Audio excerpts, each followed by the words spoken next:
Good afternoon and welcome to the organizational meeting of August 16th, 2023. I'd like to call this meeting to order. Ask that you all rise for the singing of our national anthem.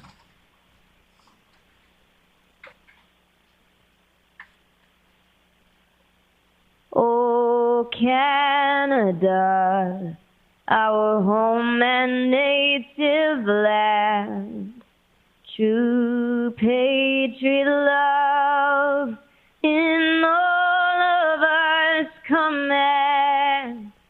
With glowing hearts we see thee rise, the true north strong and free. From far and wide, oh Canada, we stand on guard for thee. God, keep our land glorious and free.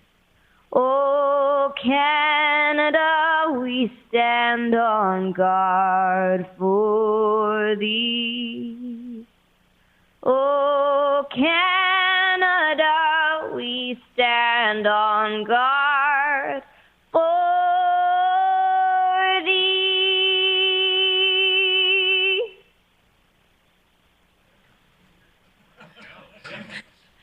Thank you to the National Film Board for the images of our country and to our very own Tennille Towns for the singing of our national anthem.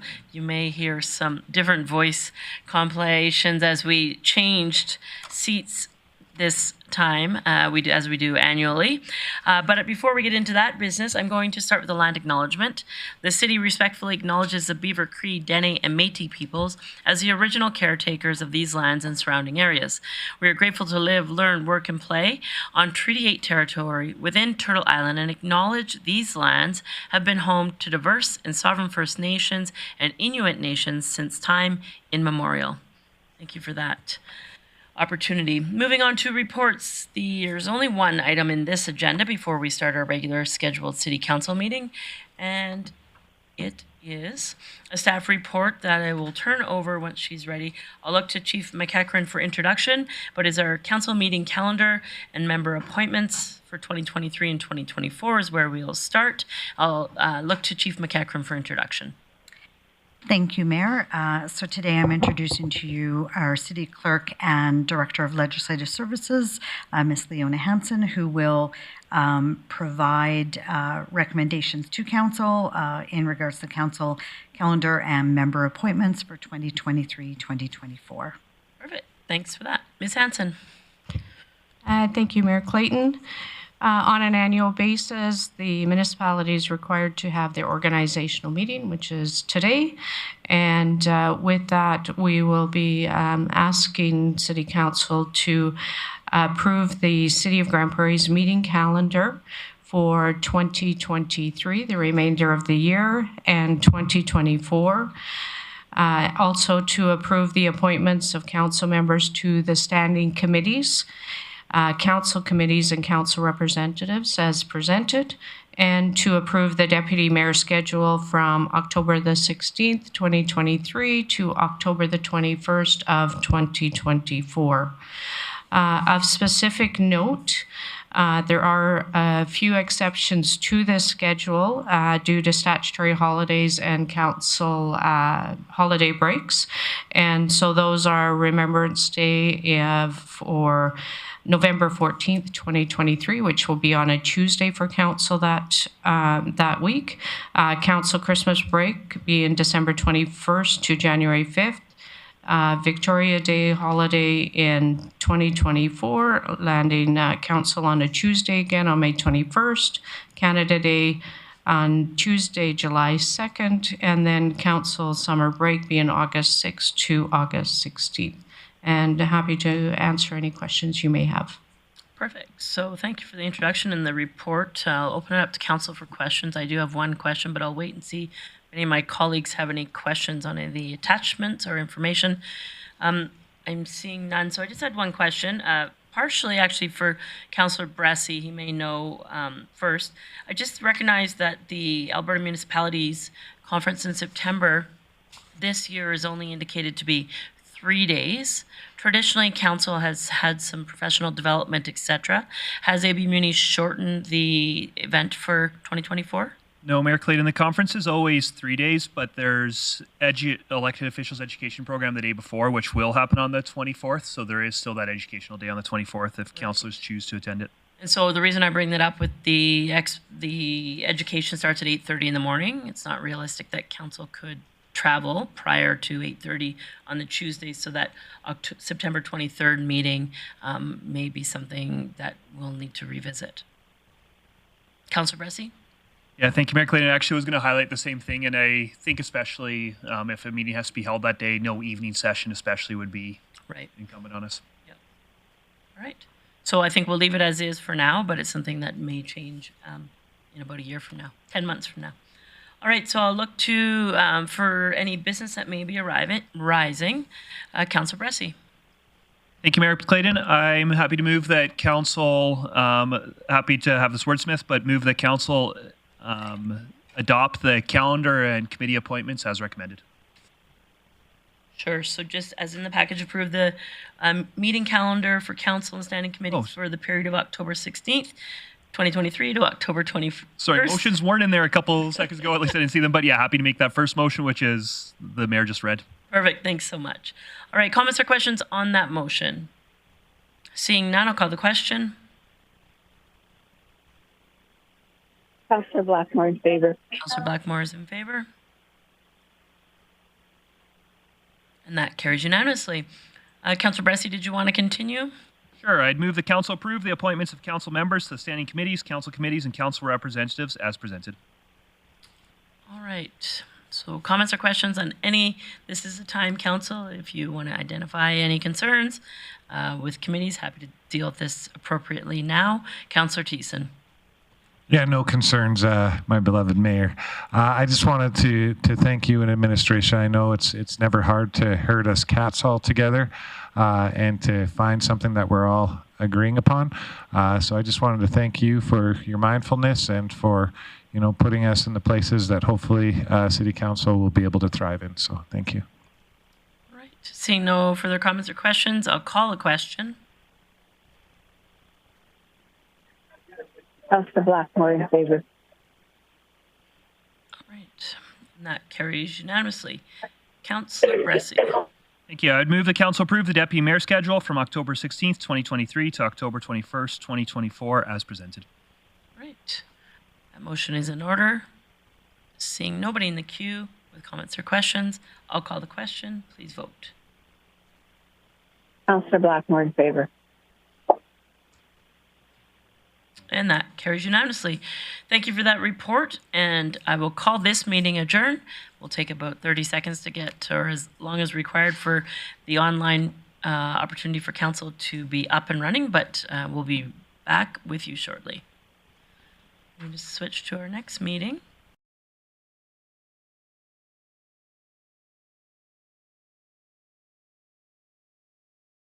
Did want to recognize that we had our annual organizational meeting just prior to this, where we sang our national anthem and did our land acknowledgement. So we're going to move right into the adoption of the previous council minutes, and I'll recognize Councillor O'Connor.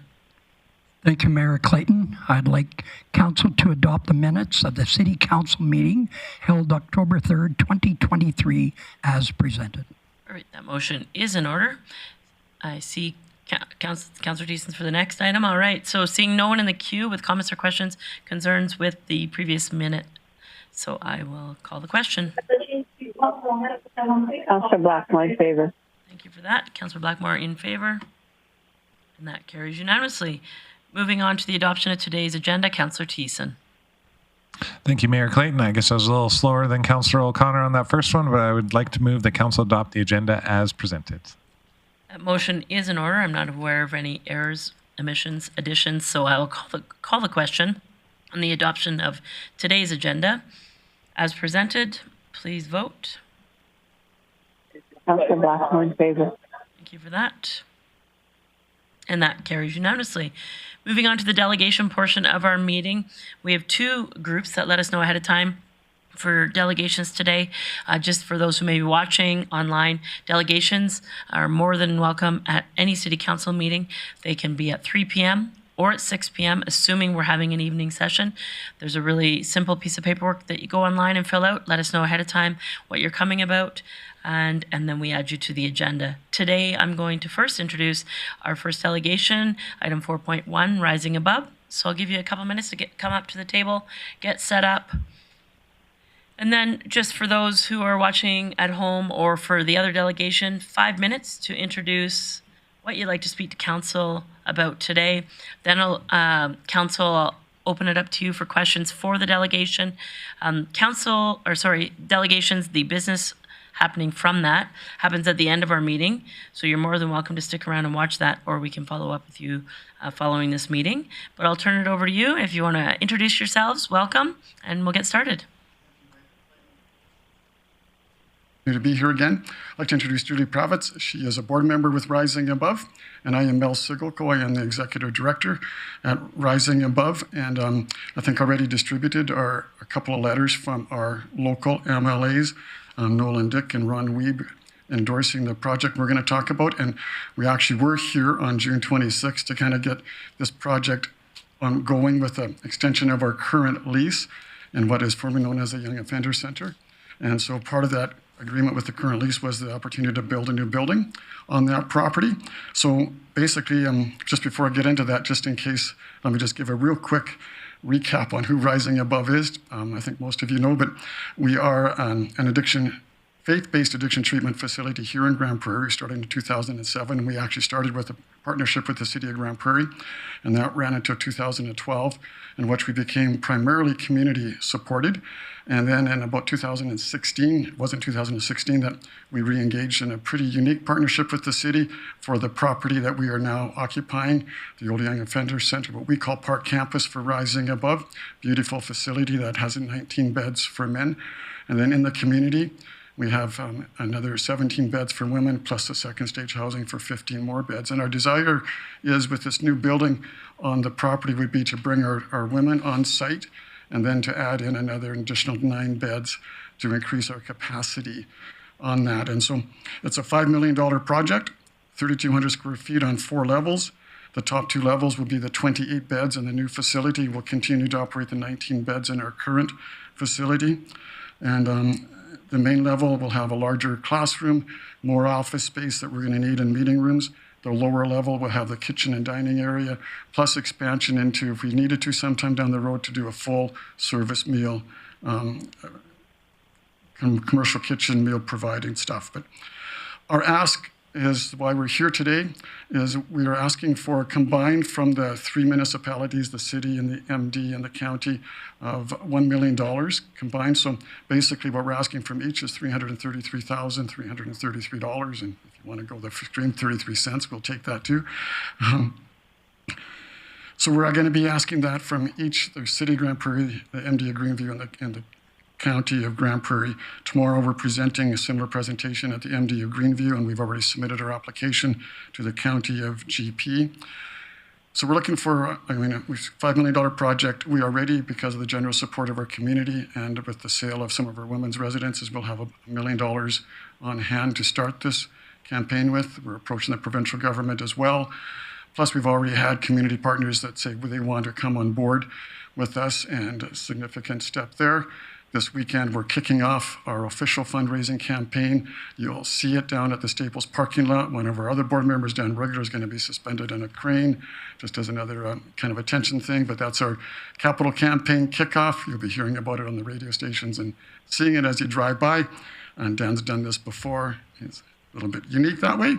But yeah, so that's a quick update and overview as to why we're back. We were here in June, so this might say a little bit deja vu, but here we are again. So, perfect. Well, thank you for that. I appreciate you keeping it on time. Open up to councillors for questions of the presenters. Councillor Bosch. Thank you, Mayor Clayton. Thank you for coming. And I do remember quite a bit of your presentation last time. My question is I have 2. Sure. The capital campaign, the fundraising intentions that you're going for, what are you looking for overall as a total for this campaign? Sorry. It's a $5 million project. And ideally, we'd love to have all 5 of that in place prior to build, so there's no indebtedness with interest rates. But our board has made a commitment that we won't break ground till we have 65% of that upfront. 65. And on that note, we anticipate if the fundraising part goes well here in the next few months, we'll be breaking ground spring of 24 is what we would love to see. So. And another question? Go ahead. You have in your presentation here that other organizations use your facility 7 days a week? Yeah, and by a lot of NA and AA meetings take place in our facility. And that would be the primary use of our facility would be to, again, within the addiction realm, but there's an NA or AA meeting in our building also. So is that free for them to use, or do they pay? Yeah. So within the culture of the NA and AA community, we don't charge, but they make a donation from what they get from their constituents. And so we get a little bit in. That just goes for your operating? Yeah. It's sometimes $50 a month, sometimes not. It's just a nominal, but they do it as part of their commitment to wanting to participate, yeah. Perfect, thank you. Mm-hmm. Thanks for that. Councillor Bressy. Great, thank you. It might be too early for this, but have there been any conversations yet about applying for a waiver of development permit fees and those other city fees that go with any new build? No, but thanks for putting the idea in your head. Yeah. No worry. Well, and I assume that somebody would have put in your head yeah. Eventually. I know for me, it's definitely, I think a cash contribution from us is appropriate too, but I'm sure that that'll be an ask that comes eventually, and just hoping that those get recognized as a city contribution whenever those happen too, because those aren't fees we charge just because they come with real costs to us. Okay, good. Thanks, Councillor. I don't see anyone else in the queue, so I have a question. In regards to the building that the city gifted you, can you tell me, have you borrowed against it ever? Do you have any debt? Okay, so just to clarify, the property is still owned by the city of Grande Prairie. Sure. Okay, so... Sorry, that you're borrowing the building for free. Yes, we are borrowing. Yeah. We have a lease, current lease, and being extended for 40 more years, but yes, so our current lease is $1 a year. Right. So do you have any debt? No, we don't. So to answer that question, we do not have any indebtedness, and we have equity in our other, just a minute, let me take that back. We do have indebtedness on our apartment building. Okay. So there is an indebtedness on that of around $400,000, but the asset itself is well over $700,000 or $800,000. So to clarify that, our women's residences are all debt-free. Perfect. Thank you for that. Councillor Thiessen.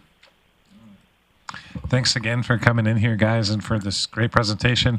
I'm sort of scanning it for the 3rd time now. I want to ask you a question. So I guess my question is, with success comes growth, and obviously Rising Above has had lots of success, hence why you're growing, and hence why the city continues to support. Now, in regards to supporting that growth, you have a portion here, just a couple paragraphs on staffing capacity. So with this growth, I see you're going to have to move up, but it didn't say how many extra staff positions you're going to be looking at, or at least I couldn't find it. Because we're adding, there's a couple of variables there, because we're adding 9 or 10 new beds. We'll be looking at probably 1.5 FTE, maybe 2 FTE equivalents, depending on how we're going to manage the case management side of that for now. So there'll be some increase of staffing. And then our current budget is primarily funded through community donations, and it's been growing substantially to the point that we have several $100,000 that we can invest into this. That money then would be invested into staffing if our building is paid for. I got 10 years of my own eyes experience being at your events, seeing how well you do in fundraising at those events and in all your other fundraising drives. So I'm fairly confident that you'll hit those. I just wanted to make sure that the people that you're serving will have the appropriate staff around them. Sounds like they will. So thank you very much. Councillor O'Toole. Thank you very much. I'm looking forward to seeing that building be built. It's going to be something that's going to make our region better, our community as well. And I did attend your hamburger radiothon, and I couldn't believe that there was that many people there at a lunchtime just driving across town to get a hamburger. So you definitely have something in the air going for you. Okay. And I've been to a few of your suppers, and $1,000 pies are not out of the Thank you for all the work you do. Thanks, Councillor O'Toole. Councillor Bosch. Thank you, Mayor. One I forgot. Now, if you can help me, remind me from the last time you were here, when we were talking about growth, you had talked about a community kitchen at that point to some degree. Is there any avenues to a community kitchen source, whether it's revenue-based or training or? It's kind of one of those, when we talk about a community kitchen or in our context of using it to train some of our people with the food so they can go into food service type of employment afterwards. It is a conversation that we've had on and off over the last several years, but there's no real traction to it as if we want to have a goal set to start this by 2025 or 2024. But this new facility would set us up to do that. But honestly, we don't have any firm commitment or the leadership in place to do that at this point. So I'm not sure if that's answering your question, but it's an idea, but it hasn't got wheels on it yet. 100% answered my question. Thank you. All right. Well, I don't see anyone else in the queue. Thank you for coming today. Appreciate that. Thank you for allowing us. Yeah, and like I mentioned, if you want to stick around, delegation business happens at the end of our meeting, or if not, someone from administration will follow up with you. Thank you, Mayor Clayton. Thanks. Thanks for coming. Thank you. Moving on to item 4.2, Ms. Blaikie, come on up. We'll give you a second to get set up. I think you know the process, but take 5 minutes, address council, and then council may have some questions for you. And thanks for coming. Hi again. Good afternoon. My name is Brooke Blaikie, and I'm here today as a representative from the Mission Heights Neighborhood Association to follow up on the Mission Heights Toboggan Hill and Ravine. We spoke at the last City Council meeting on October 3rd, asking the city to revoke the naturalization program in this area, as it's a highly used recreational space within our community. It was decided that this would be further discussed at the Operational Services Standing Committee and would come back to Council for a final decision following that meeting. Our community has asked for mowing to be reinstated in full, as it has been for the previous 30 years. As discussed for the last City Council meeting, here are some pictures of the recreational area to specify exactly what we are looking for. So the first picture I have, and I've never done this before, so I'm assuming I put it on the X. Okay. You bet. Let's see. Okay, I'll slide it up as I go on here. The first picture is of the Mission Heights Toboggan Hill. We would like this hill mowed so the community can use it year-round, including during our winter season for tobogganing. As you can see, we have some cement pathways, a cement pad, and a light post. And then I will bring this up. And that's just kind of an in-person view of the hill. The second picture is of the smaller adjoining Toboggan Hill. I'll do the same thing. This hill directly backs off of several homes. It is also used as a toboggan hill for smaller children in the community and helps children spread out safely when the large hill is crowded. So this is the smaller hill that we're talking about. And then there's just another angle from it. And then the third picture is of the Ravine Valley. So the Ravine Valley is where people frequently walk and where children explore. Science classes are held here in the schools in our area. We're wanting the grass mowed to the tree line all the way through the ravine to provide safety for our children and those walking the area. So again, this is the Ravine Valley that we're talking about, and this is kind of an in-person view of the valley. And then lastly, the fourth picture is of the secondary Toboggan Hill off of Michaelis Boulevard. This spot is frequently used to access the ravine as a toboggan hill in the winter season. And again, there is an in-person perspective of it as well.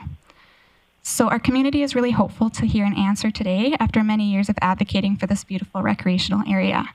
We appreciate all of your time and your support. Thank you. All right. Thanks for your presentation. Appreciate you coming. Just don't go yet in case council has any questions. I know you have been here before, but there may be new questions at council. And I see no one, so you're good to go. Thanks for coming today. Appreciate that. All right, moving on to reports. Moving on to item 5.1, the Grande Prairie Public Library. And I will look to Mr. Lemieux, Chief Lemieux, for an introduction. Thank you, Madam Reeve. So,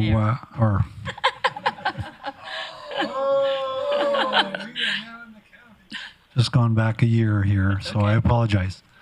Madam Mayor, Stephanie casually has prepared the report for us. She'll summarize the report, go through the report, and then introduce our guests. Thank you. For that, whenever you're ready, Ms. Casually. Thank you, Mayor Clayton. The Grande Prairie Public Library falls under the city's reporting entity and is accountable to the city for its financial management. Annually, the library board shall submit a report, including budget and funding estimate for the upcoming fiscal year. During the June 19, 2023 Council Committee of the Whole meeting, a motion was passed directing administration to report back on the service level implications of 3 funding options. 1, freezing library funding, 2, providing cost of living increases only, and the 3rd, providing the funding requested by the Grande Prairie Public Library. The Library Board provided budget scenarios and their corresponding impacts that are included in the service levels document attached to the report. Public libraries are vital for the community's intellectual, social, and cultural well-being. Municipal funding is provided for them to effectively fill their diverse roles in today's society. I would now invite Ms. Debbie Normington, Chair of the Grande Prairie Public Library Board, and Ms. Haley McCullough, Acting Director, to present the service level impacts associated with the various funding options. Thank you for that. Welcome, ladies. Thank you. Good afternoon, Mayor Clayton and Council. As you know, my name is Debbie Normington, and I'm Chair of the City of Grande Prairie Library Board. With me today is Haley McCullough, who's the Head of Adult Services and is filling in as Acting Director. Thank you for having us here today to share some information about the library and how it serves the community and the funding that enables it to do so. We appreciate your time. In June, we were here and presented our 2024 to 2026 budget and requested a fairly substantial increase of 10.3% in 2024 and 3% in 2025. Subsequently, Council had some excellent questions and made a motion to have administration bring back a report with information outlining the service level impacts for 3 funding scenarios for the library. So if funding were frozen, if only an inflationary increase was provided, and if we received the requested budget increase. Based on our stats and projections, we've compiled information that we'd like to review with you to help in your decision making. Before we go over the 3 different funding scenarios, we'd like to provide some context as to why we're asking for such a large increase. In the past decade, the library's funding has not been adjusted to keep up with inflation. So the green bars on this chart show the years we received an increase to the library's operating budget from the city. So those increases amounted to 1.4% for 2023, 1.7% in 2019, 5.7% in 2016, and a 4.7% increase in 2015. In terms of dollars, that's an increase of approximately $160,000 in the past 10 years and over $51,000 in the past 5 years, or on average about $21,000 a year. With limited increases to our budget over the last decade, we've had to make some cuts. What that has primarily looked like is reducing our staffing, mostly by not filling positions as they became vacant over the years. The graph on this slide shows that we've gone from over 30 full-time equivalent staff positions to 20.5 positions as of last year. And while we've reduced some of our salaried positions, a lot of these reductions have been from our front line. So our customer service clerks and our shelvers. Grande Prairie is forecasted to be the fastest growing city in Alberta in the next 20 years or so after Edmonton and Calgary. So we're anticipating by 2046 a population of 100,000 people. And as the city grows, we expect there will be greater demand for library services. We want to make sure we have the support, especially the frontline staffing support to respond to that growth. With our current population of 64,000, we're seeing an average of 560 people per day at the library. So with a population of 100,000, that number would only increase. We love our community, and we've been fortunate to have so many organizations, businesses, individuals help out. whether that's by helping to put on a program, donating or sponsoring, or offering a grant.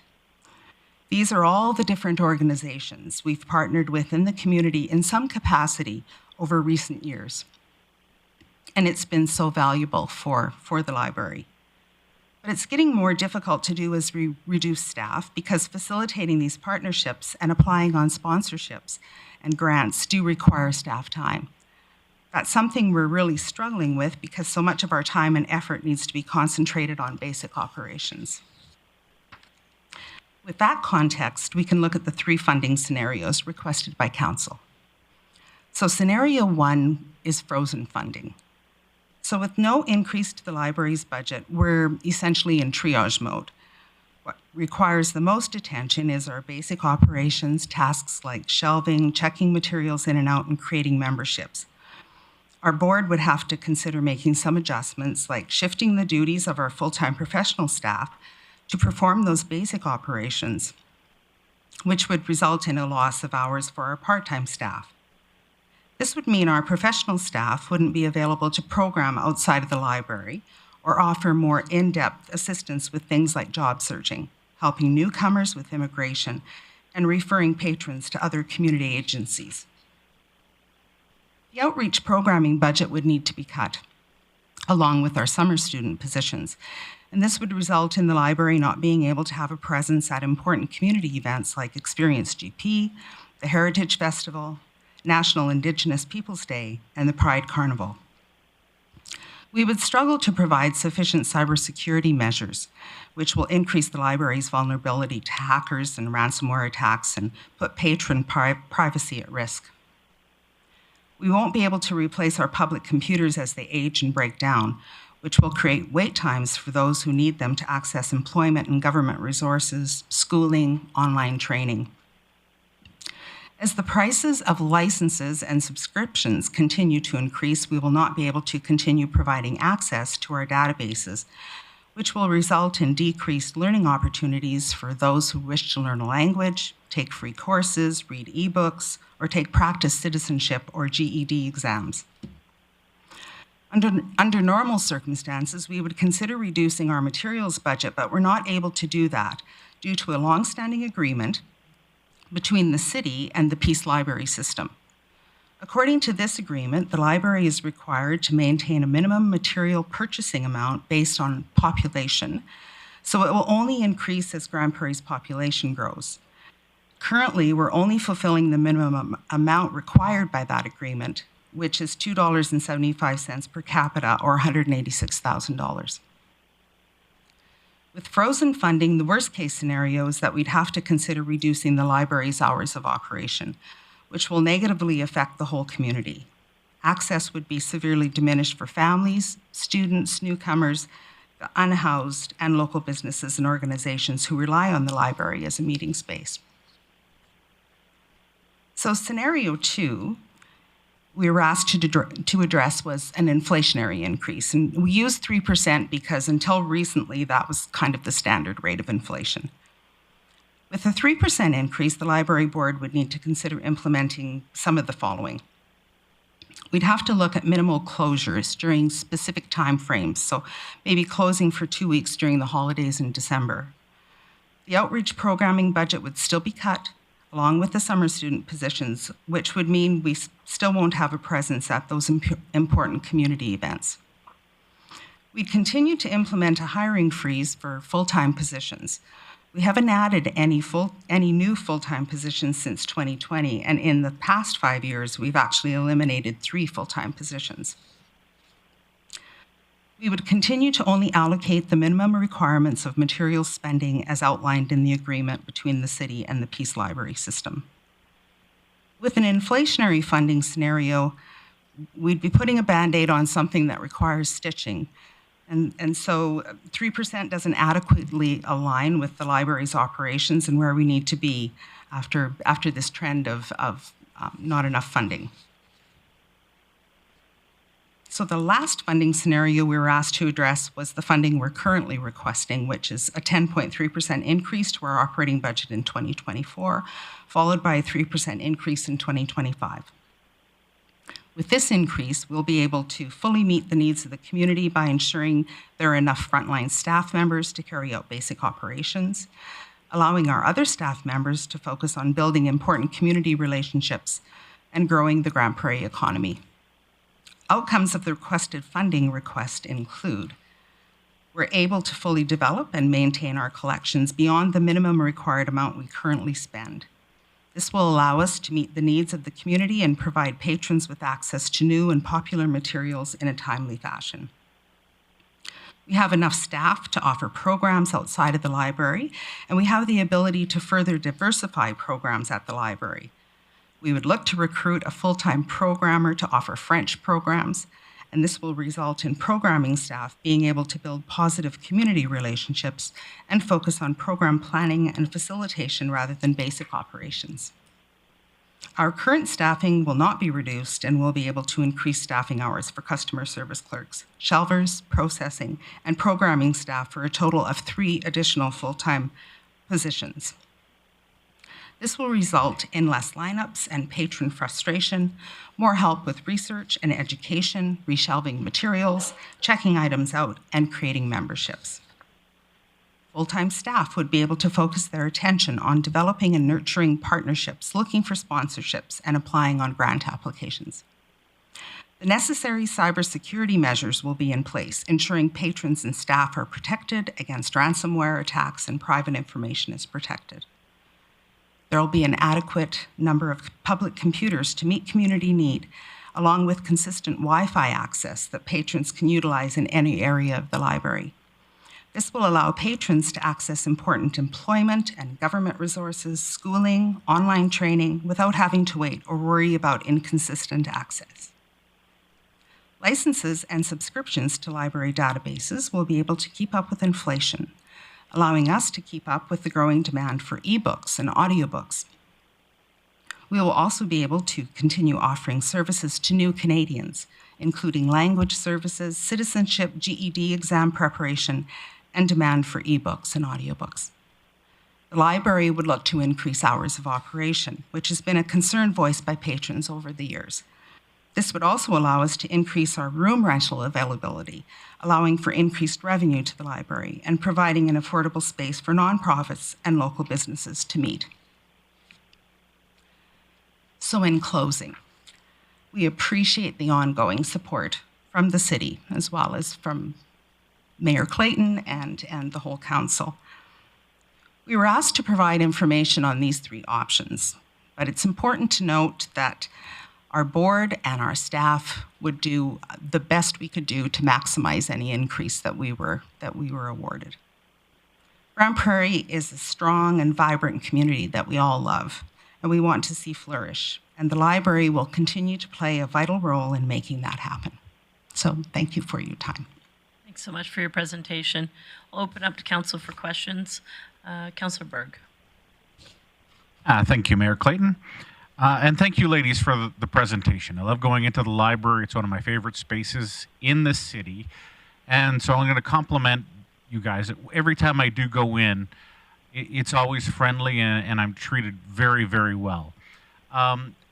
So as a community, though, can you relay anything, any perceptions in reduced service or service cuts from eyes outside of mine? So if we were to have to reduce service? No, currently. Like, what are you hearing any complaints about, hey, this isn't what it used to be, that isn't what it used to be? Just wondering about outside voices. Sorry. Yeah, we do have community members who sometimes express some frustration at having to wait in line at customer services to check out materials. We do have self-checks in the library, but they're very popular, and so they might have to use the line, and sometimes there's a little bit of frustration there if there's a wait to check out their materials. It's something we continually work on, but unfortunately it's just a side effect of being so busy and having only so many staff members to help. And you may not have this data, but what is a typical wait time in that situation?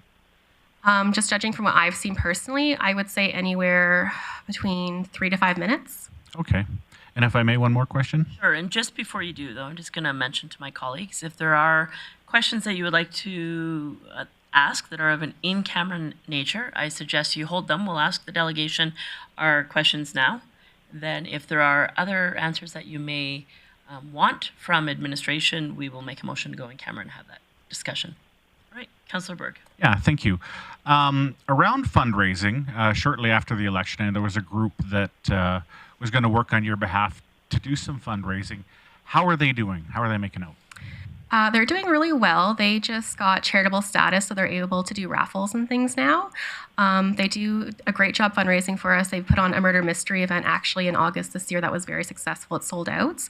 And they're looking for more events and more projects to do to raise money on behalf of the library. So we really appreciate their support and their time. Is there anything imminent you'd like to promote right now? Yeah, they're going to do a tiny, they're going to do a tiny art show, I believe in January they're looking at. So they're going to have local artists work on a tiny canvas and put those up for people to bid on. And that money does go towards different projects and things in the library. So we're very excited. Thanks, ladies. Councillor Bosch. Thank you. My question, I guess, is more of an input versus output or outcome. When some of your problems that you're talking about no longer potentially funding things like summer students, computers, and staffing to do functions. A lot of those can come from grants, plain and simple. And you have stated in here that you have trouble with someone writing the grants, the time to do so, because it does take time. Have you ever looked at hiring a grant writer?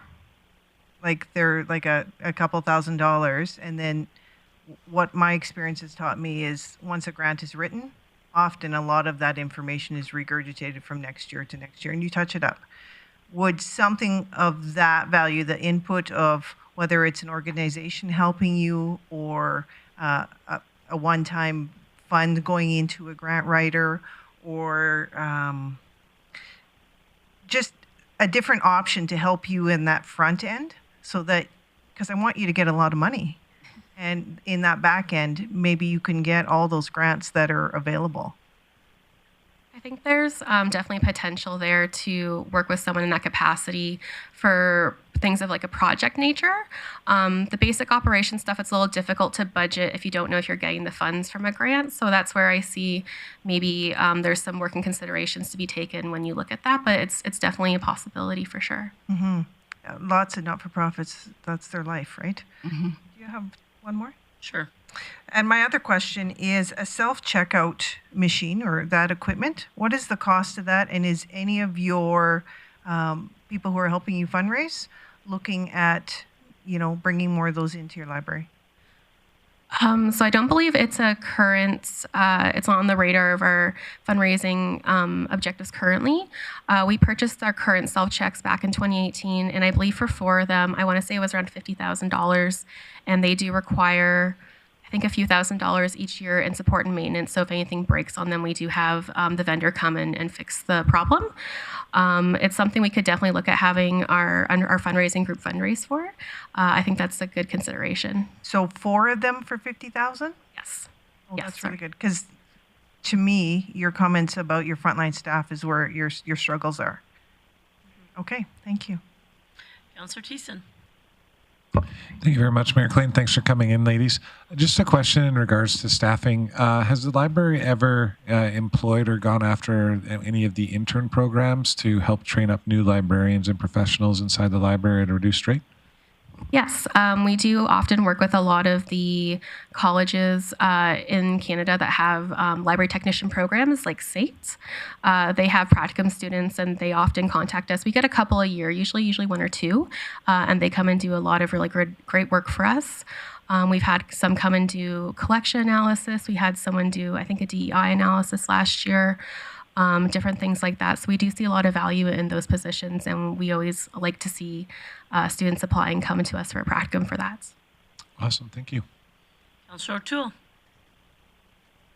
Thank you very much, Mayor Clayton.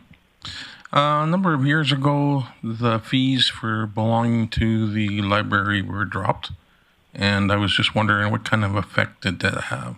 Was it an increase, or was it stable? And what did that loss come up to in financial funding?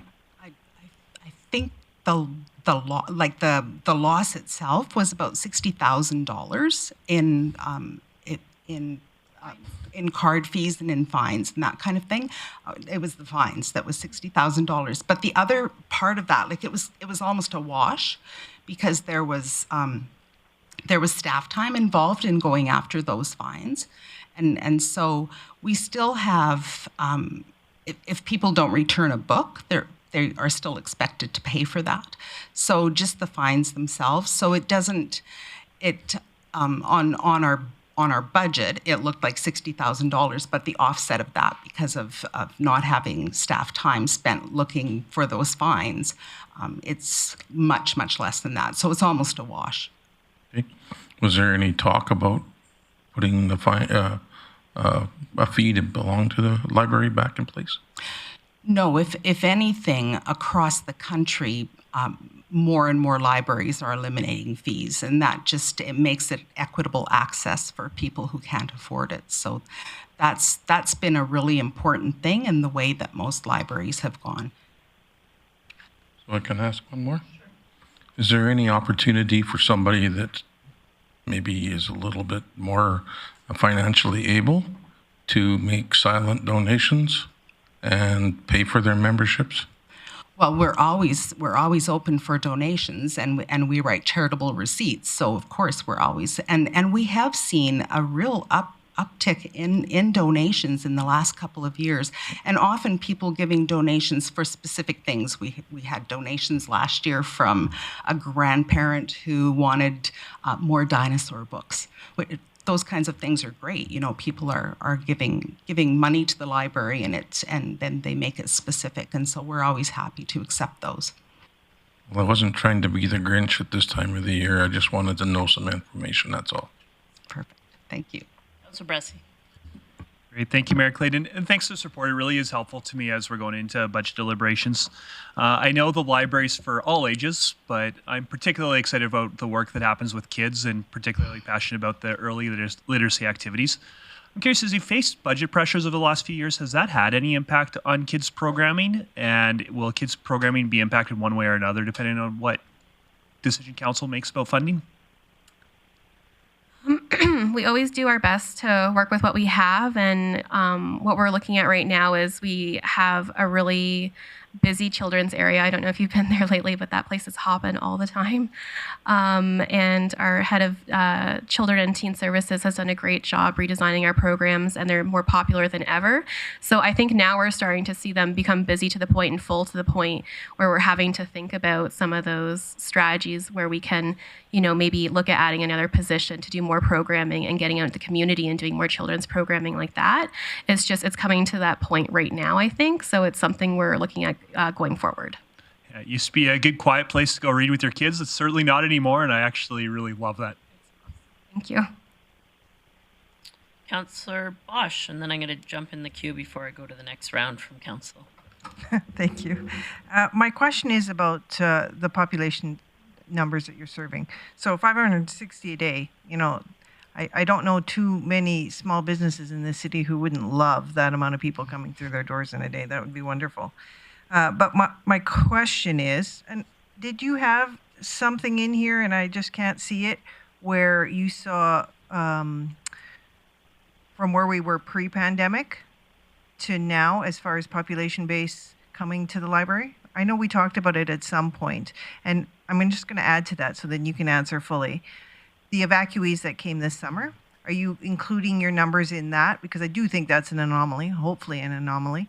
And where are your numbers hitting? Because I know our census, I don't think we've grown in this last few years.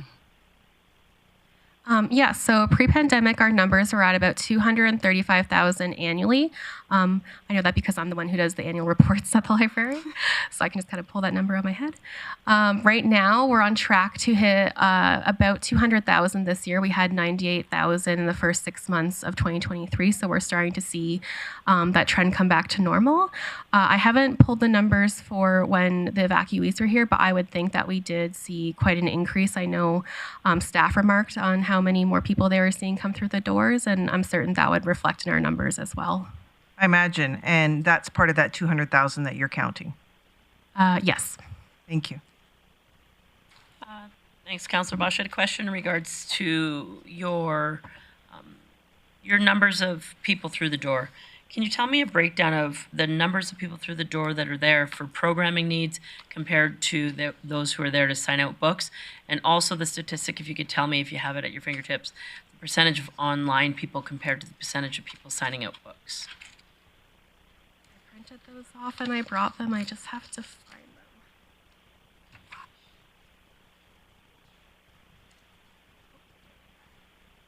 Okay, so for 2023, we had 541 programs in the first 6 months, and 6,823 people were up there as program attendees. So that would be about, gosh, I'm terrible at math. Sorry, total visits were 220,000 year to date? For 2023 year to date, 98,000. Okay. And then, sorry, online services? Oh, so for, let's see, for virtual programs? Yeah. Yeah, for our virtual programs, we had, let's see here, we're really trending back towards more physical, but we only had about 4 programs that were virtual in 2023 and 20 participants. Sorry, by online, I mean accessing reading materials online. Okay, my apologies. Let's see here. So digital circulation, we had a total e-circulation for the first 6 months of 2023 of 33,000. So just so I'm clear, there's 6,000 people that come year to date for 2023 for programming needs, and 33,000 people. Of your 98 are online, or are the 33,000 outside of the 98,000? That's outside of the 98,000. Yeah. Okay, so then rough numbers then were 92,000 people are signing out books and 6,000 people are using the facility for programming needs. Correct. And how many individual people? Is this 100 people doing all of this, or do you count? There's no way for you to count unique visits, correct? No, there's no way for us to count. You have no membership, no tracking of people. Okay. All right. Councillor Thiessen. Thank you very much, Mayor Clayton. Just a question for you ladies in regards to fundraising. So regardless of whether council increases, flattens, or, inflates, goes to inflation, that's funding coming your way. We also have other organizations such as the Grande Prairie Art Gallery. We saw Rising Above earlier. They do an annual fundraiser as well. They do quite well. Sunrise House, Center for Creative Arts, Wapiti House. All these places have their own little galas to varying degrees of success. Most of them here in Grande Prairie are successful. Has the library or the board ever considered hosting like a fundraiser gala, to help with the positions and to help with the book buying? I think that's something we would love to consider doing. We did see a lot of success with the murder mystery event we ran in August as kind of like a smaller type gala through the champions of the library. And I think that we could look at doing something like that on a bigger scale because it was so successful. And I think there's a lot of potential there for additional revenue for the library. Awesome. Oh. And if I can just add to that, we didn't have a fundraising arm of the library since the new library was built, and so there were years without that, and so when that started just a couple of years ago, I think there's been 2 AGMs, if I'm not mistaken, it seems to me, and so we anticipate that will grow. We are hopeful that will grow, the champions of the library, and so that would be the fundraising arm, and they would do those kinds of events. But we're super excited about that, because it's a real benefit to the whole community. Yeah, I would definitely go. Thank you so much. All right, so I see no further questions from council. I appreciate your delegation coming today and presenting this information. As mentioned, delegation business is dealt with at the end of our meeting. And if you'd like to stick around, you're more than welcome. And if not, administration will follow up with you. Thanks so much. Thank you. I have a question, Mayor Clayton. I apologize, Councillor Blackmore. I had closed the computer screen to see the presentation, and I missed your hand up. Go ahead, Councillor Blackmore. Thank you, Mayor Clayton. I'm having a little bit of trouble understanding how you count noses on a daily basis. Are you counting them as they come through the door or as they access services at the counter? Can you tell me, Deb, how do you calculate the number of people visiting per day? And we have a counter at the door, so it counts as people enter the library. Have you given thought to counting people as they actually access services? I know people come to the library and they may come day after day and simply take advantage of a beautiful space.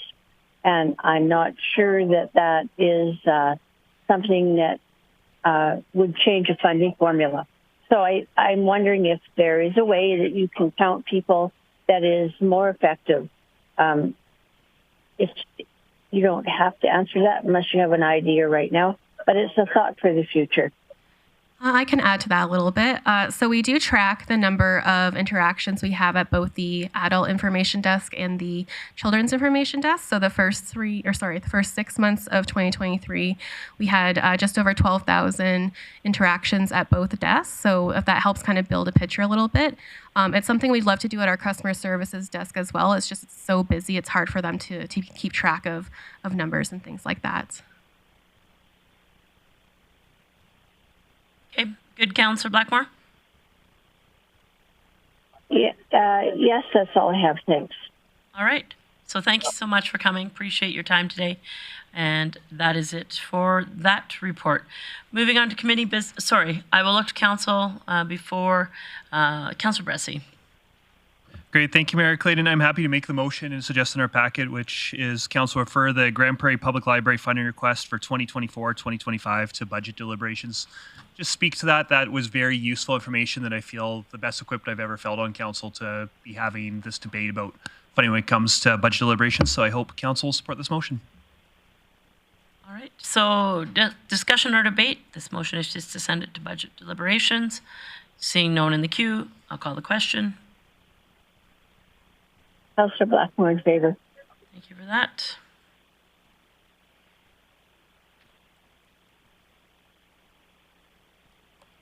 That carries unanimously. Moving on to committee business for today. First up, the Financial Administration Services Committee meeting of October 10th, and I will look to Councillor Thiessen, Deputy Chair Bressy was for that meeting. Thank you. Great. Thank you, Mayor Clayton. I move the council adopt the minutes of the Financial and Administrative Services Committee meeting held October 10th, 2023 as presented. Perfect. That motion is in order, and I'll call the question. Please vote. Councillor Blackmore in favour. Thank you for that. Councillor O'Connor in favour. Perfect. That carries unanimously. Councillor Bressy, any highlights from your meeting? Yeah, thank you, Mayor Clayton. We didn't do much business in the meeting, but we did get a director's service area update. And two things from there I want to highlight is there was what I'd consider a successful budget engagement event where senior management for the city as well as councillors were on site at Eastlink Centre to get input from residents that will inform budget deliberations. We host that in-person opportunity for people every year. And we had a lot of people show up this year. So we appreciate all the residents that put their time in and our staff and our councillors that spent time there, talk to our residents directly.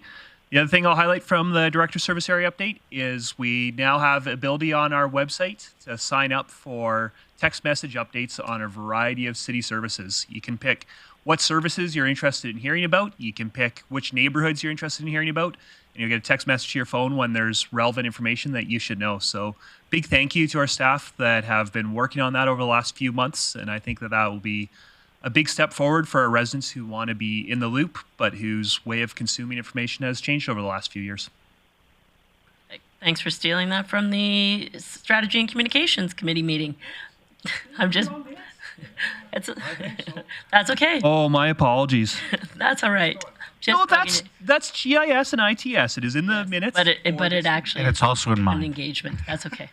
It's in my minutes. I'm just bugging you. Councillor Plott, you had comments or questions? No, Mayor Clayton, it was just for the okay. item. All right. So thank you for that, Councillor Bressy. Moving on to the InvestGP Committee meeting of October 10th, and I will turn that one over to Councillor Plott. Thanks, Mayor Clayton. I'd just like to make a motion that council adopt the minutes of the InvestGP Committee held October 10th, 2023 as presented. Perfect. That motion is in order, and I'll call the question. Councillor Blackmore in favor. Councillor O'Connor in favor. That carries unanimously. Any highlights from your meeting, Councillor Plott? Yeah, I'll try to stick to the ones from my meeting here. I'll just make sure I'm on the right one. Sorry, Councillor Brassi. I had a, we're moving in different seats. I just feel like over here I got to try. Similar, our committee didn't have a lot of items, but we did have a good update from our Chief McEachern on it. And so I appreciate every 2 weeks we get an update on small businesses that are opening in Grande Prairie. And between September 15th and October 1st, 60 new businesses were licensed, 12 commercial and home based. So it feels like every time we do this report, we're averaging about a new business a day, which is exciting for the region. The rural renewal stream continues to flow well. We have 441 candidates endorsed, 26 candidate applications in queue, 255 advertised positions available, and 594 employer applications to date. So again, continued success on that. In our investment and traction, our city did a carbon capture conference with the Alberta Heartland Association and the World Petroleum Congress. I'm constantly trying to find ways to find new things for our region in that area of growth. And for events, in the past weeks, the Storm had their jersey auction with great success yet again, so that was great to hear.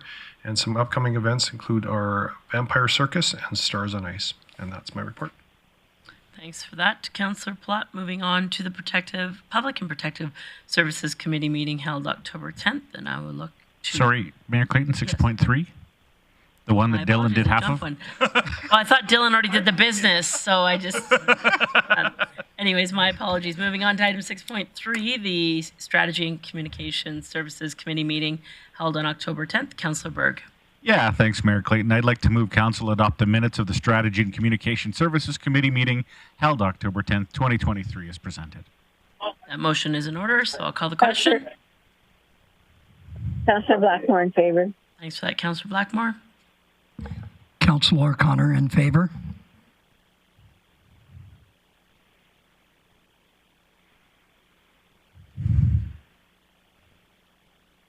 That passes unanimously. Councillor Berg, any highlights from your meeting? Yeah, again, Dylan took the top half, but he didn't finish it all off. So engagement has begun for the urban forest strategy and storm drainage master plan. And an open house will be held this Wednesday, October 18th, at the Ernie Radburn Pavilion from 4 till 7. Intergovernmental affairs, great news.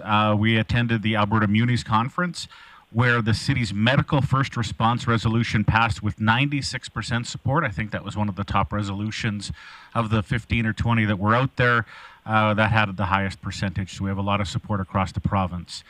And then in corporate marketing, sales of third-party advertising on dedicated screens throughout the organization have begun. A new proofing system has launched that allows for better organizational efficiencies and centralized project management. And then again, residents can now subscribe to SMS notifications on the Access GP portal. So thanks, Chief McEachern, and thanks, Councillor Brassi. All right. Thanks for that update, Councillor Berg. Now moving on to item 6.4, the Public and Protective Services Committee meeting held October 10th. Councillor Brassi. Thank you, Mayor Clayton. I'll try not to talk about the playground strategy. I would move that Council accept the minutes of the October 10th, 2023 meeting as presented. Thank you for that. That motion is in order. I'll call the question. Please vote. Councillor Blackmore in favor.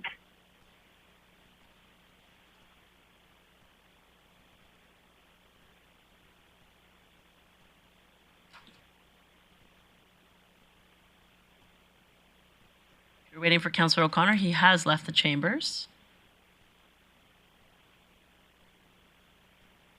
And that carries unanimously. Councillor Brassi, item 6.4.1. Great. Thank you, Mayor Clayton. I move the Council approve the location of the indoor climbing wall at the Activity and Reception Centre as recommended. Just to speak to this item, we had a while ago now with a new climbing club came and asked for our support in helping them build a facility. We've put some money aside to them. There is more money needed for this group to build a facility like they want to see, and this group's committed to going around and finding grants, finding sponsorship, and raising some money. But it's really difficult, if not impossible, to raise sponsorship when you don't have a dedicated home that you can assure sponsors that you'll be able to invest their money. So this isn't a financial request right now. This is truly just dedicating some space to this group. I think this is a great place to put it, where we've got kids dropping in for free. We've got families regularly accessing it to play with their kids. It's a space that's available, and I think is also just perfect for this sport. So I hope the council will approve this location. All right. So that motion is in order. Discussion or debate on the motion? Seeing none, I'll call the question. Councillor Blackmore in favor.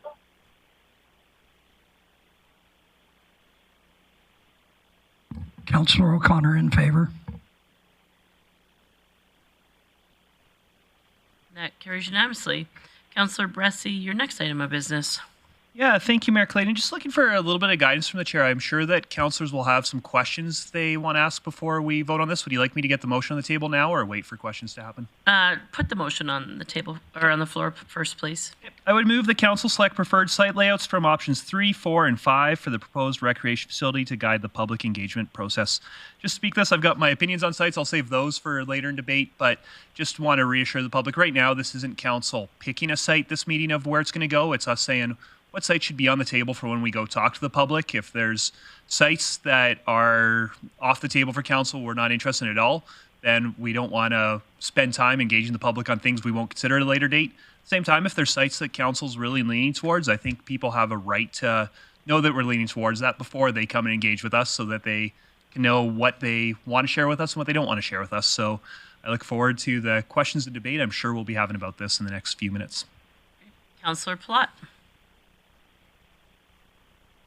Sorry, I had a question for admin. Is that the appropriate time? Yeah, you bet. My question is just after reviewing the package more and actually spending some quite a bit of time on site this weekend. There was a volleyball tournament at the comp, so I was there quite often this weekend. I'm just wondering if we have a reason that we need the additional parking.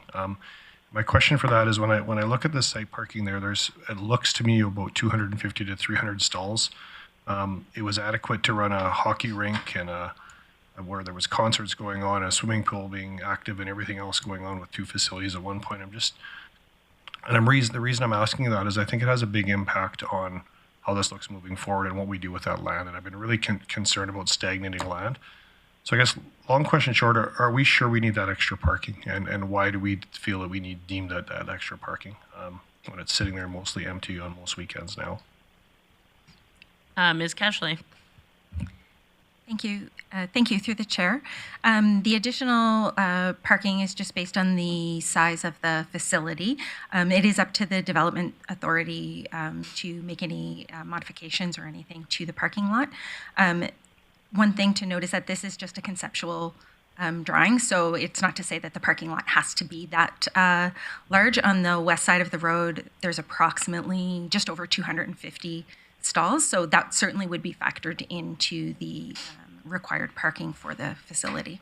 Okay, and just for me, the reason I'm bringing it up now is if we're going to go out and do consultation and we're trying to get back money on what this is going to impact us for budget and moving forward with storm issues and everything else, and maybe it's just myself, but I guess unless I see it a real need of why we need to do the parking, I'd rather almost not having it a part of the engagement. I just think it's if we're not going to do it later on, if we find out later on it's not feasible to do it, I'd rather not pull something out. I feel like I'd rather add amenities to an area than say we're putting a parking lot in and then we deliberate a budget and realize maybe we don't need a parking lot, because it's something that I'd be advocating for and improving the current parking lot. I'm just wondering how that impacts engagement, because today we're trying to endorse 3, 4, 5, but when I look at that package, it shows an additional parking lot. So I'm just trying to get clarification on that. Ms. Cashley. Thank you through the chair. I certainly can reach out and utilize the expertise of our planning and development department and provide that information to council subsequent to this meeting. Okay. And if there's no, can I just... I got 4 other. No, I'll come back. Thanks. Thanks. Councillor Bosch. Thank you. I guess my question is, and being part of the committee meetings, and it wasn't my committees, but I still ask the question because you know me. Every one of these, 3 and 4 and 5, all have the parking lot across the road. And there was concern about people and their movements crossing the streets. I believe we asked administration, or did it just come up on whether other options there were outside of what 1 and 2 showed for parking, so that we didn't have the concerns about people walking across the streets? Ms. Cashley. Thank you, through the mayor. Certainly, this site can be designed as administration and council sees fit. We would rely on the knowledge of professional service to kind of determine the best optimization of the site. So that would include the facility, parking, any potential recreation amenities. So essentially, we're not like so stronghold on the parking side of it, more the building side of it. Through the chair, that is correct. In the proposed parking area that is in that east to west orientation, there is already some parking there that the Grande Prairie Public School Division utilizes for staff overflow parking. And there is this building that will be staying as part of the project. So any planned parking area as an enhancement to this project would work around those existing amenities. Okay, thank you. Just going to jump in the queue quickly on that. So there was a question, though, in regards to parking to see, you were going to check to see what the opportunities were for parking to be south of the pickleball courts in regards to space there and the number of stalls that it could hold there. Do you have that information by chance? Through the mayor, I don't have the number of stalls, but we certainly could look at putting parking there if all of the landowners are in agreement for that. I guess my concern, though, is that to Councillor Plott's question, if we don't know how many are actually needed, we don't know if it actually fits there. Yeah, I mean, to your comment that today we're solely talking about the building is a little bit unfortunate because the parking, based on how is identified in the reports, is quite significant. If that much parking isn't required, I think that makes a difference on council's opinion today, or decision today. So there's other people in the queue, and then I have other questions. Councillor Thiessen. Yeah, thank you very much, Mayor Clayton. Just on parking, I guess I'll throw this out there. I do have a question, but just put my 2 cents in. As a graduate of the Grande Prairie Composite High School, I've seen that parking lot full all the time, housing over 1,200 kids at one point, plus a couple soccer pitches, plus a swimming pool, plus a gym. That was all housed within that one parking lot. So my concern is we pave paradise and put up a parking lot, and Joni Mitchell makes another cool million off of another parking lot song. But that's neither here nor there. My question is for you, Ms. Cajolet, is in regards to option 3, 4, or 5, where we put the facility. Obviously, there will be some costs versus other costs when we're talking about sewer and sanitation and water services. Has administration done any preliminary costing on any of the options as to what that might cost us going forward if we were to put a building on either of those sites? Ms. Cajolet? Thank you, through the chair. No costing has been allocated to that part of the project. We do know if site selection number 4 was the preferred location, there would likely be some enhanced requirements there in terms of stormwater management, but I don't have information on to what the detailed cost might be. That's okay. Thank you. Councillor O'Connor. Yeah, thank you, Mayor Clayton. My concern is on parking as well, or the placement of the building in regards to the diamond. So have we checked with the Grande Prairie School District to see whether or not that diamond I hear is being used every day? So is that a concern? Just to expand on that question, I think that there was information that was going to come back in regards to discussion with Peace Wapiti School District as well as the public school district. Do you have any of that information to share today? Through the chair, I do have some information that I can share. I don't have the specifics. I don't know if I have the specifics related to the ball diamond use, but certainly the green space north of that is used on a daily basis by the Grande Prairie Public School Division for their phys ed classes. That's north of the diamonds, right? Yes. The City of Grande Prairie land is used for school activities on a daily basis. Is what you're saying? Part of that land is owned by the city. Yes, that's correct. Okay. I don't have the specifics for the ball diamond usage, but I do know that The fields are used, like one of the fields was used 49 hours so far this year, 177 for field 2, and then that would be the one east of Legion Track. At the field north of the soccer pitch, west of PWA, is used about approximately 100 hours, and then Legion Field would be utilized approximately 437 hours. And so Councillor O'Connor has a question, but can you go through those numbers a little slower? Yep, for sure. Just going to see if I have the field map to show. It's attachment 2 in our package if you have access to it.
So field 1 would be in this space approximately, field 1 would be in this space here. So that was used approximately 49 hours, mostly used by Swan City Football Club. Field 2, east of Legion Track, was used 177 hours, primarily by rugby and football. The field 3, which would be north of the soccer pitch and west of PWA, was used approximately 100 hours. And then Legion Field, obviously in the center of the track, was used approximately 437 hours, mostly by athletics and then high school football. So I just want to clarify for council so we're all on the same page. Sorry, can you leave that map up? I mean, council has it in their package, but what you're saying based on fields 1, 2, 3, and 4, they're all north or west of the existing pickleball courts, the statistics you have today? Correct. The space that is in on part of the City of Grande Prairie land and the Public School Division land would be field 4, and that is typically utilized as a practice field. So to Councillor O'Connor's questions, you don't have statistics on the ball diamond or the green space between the pickleball courts and the ball diamonds, correct? Through the chair, administration is working on getting that information, so I may be able to present it later in the meeting. Okay. Councillor Blackmore, before I go back to Councillor O'Connor, if your hand is still up, please take it down. If you want to be in the queue, leave it up. Councillor O'Connor. Thank you, Mayor Clayton. Looking at that map, as we have a desire to run 105th Street straight north to the bypass, and you're saying that people are using on the right-hand side, isn't the previous development for the future planning for the Avondale area include commercial and another development in that? And this question should probably go to Chief whatever. I think Ms. Cajolet is well aware of the area development plan if you want to address that, and if not, we can turn it to Mr. Glavin or Mr. Lemieux. Yeah, thank you through the chair. Yes, certainly that is the long-range plan of the ARP, and it would mean a loss of potential green space at that time. Okay, so it will impinge on the green space? Yeah, if you can give me one moment, I actually have a visual of what the kind of alignment of the road would look like through that space. I'll get back. Does that include the ARP? No, it does not. Okay. Through the mayor.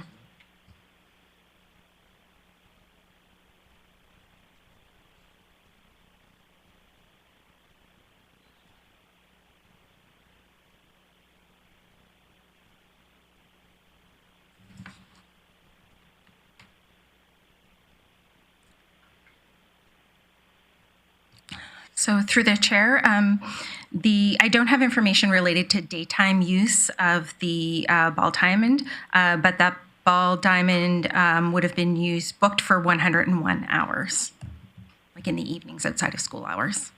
And a reminder to council that when the Grande Prairie Public School District came to council, their original indication on the land, the footprint of the land where the public school district building is being demolished in addition to the leisure center, originally they discussed the possibility of a ball diamond and soccer field on that footprint. So keep in mind there's that land potential too. Councillor O'Connor, did you have something following that? I'll get back in the queue later. Okay, Councillor Blackmore. Thank you, Mayor Clayton. My question is coming to me from some of the people who live in Avondale. So if we pass this motion to consider sites 3, 4, and 5 tonight, that will then go to community consultation. Is that correct? Ms. Cajolet?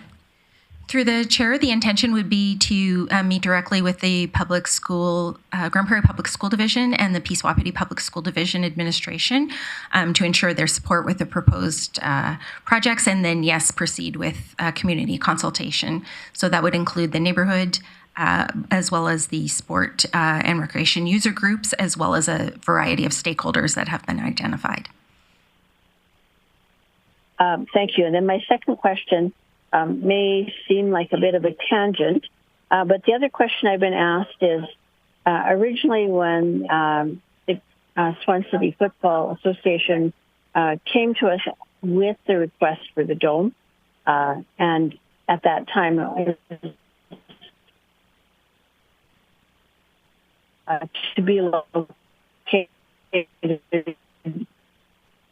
in Smith on their Brock community, will they still be utilizing all of the Smith soccer fields, or will there be an opportunity to use those for other sports?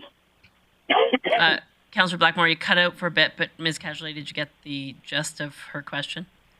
Through the chair, I believe the question, Ms. Councillor Blackmore, was related to the use of the Rotary Field soccer fields in the Smith subdivision.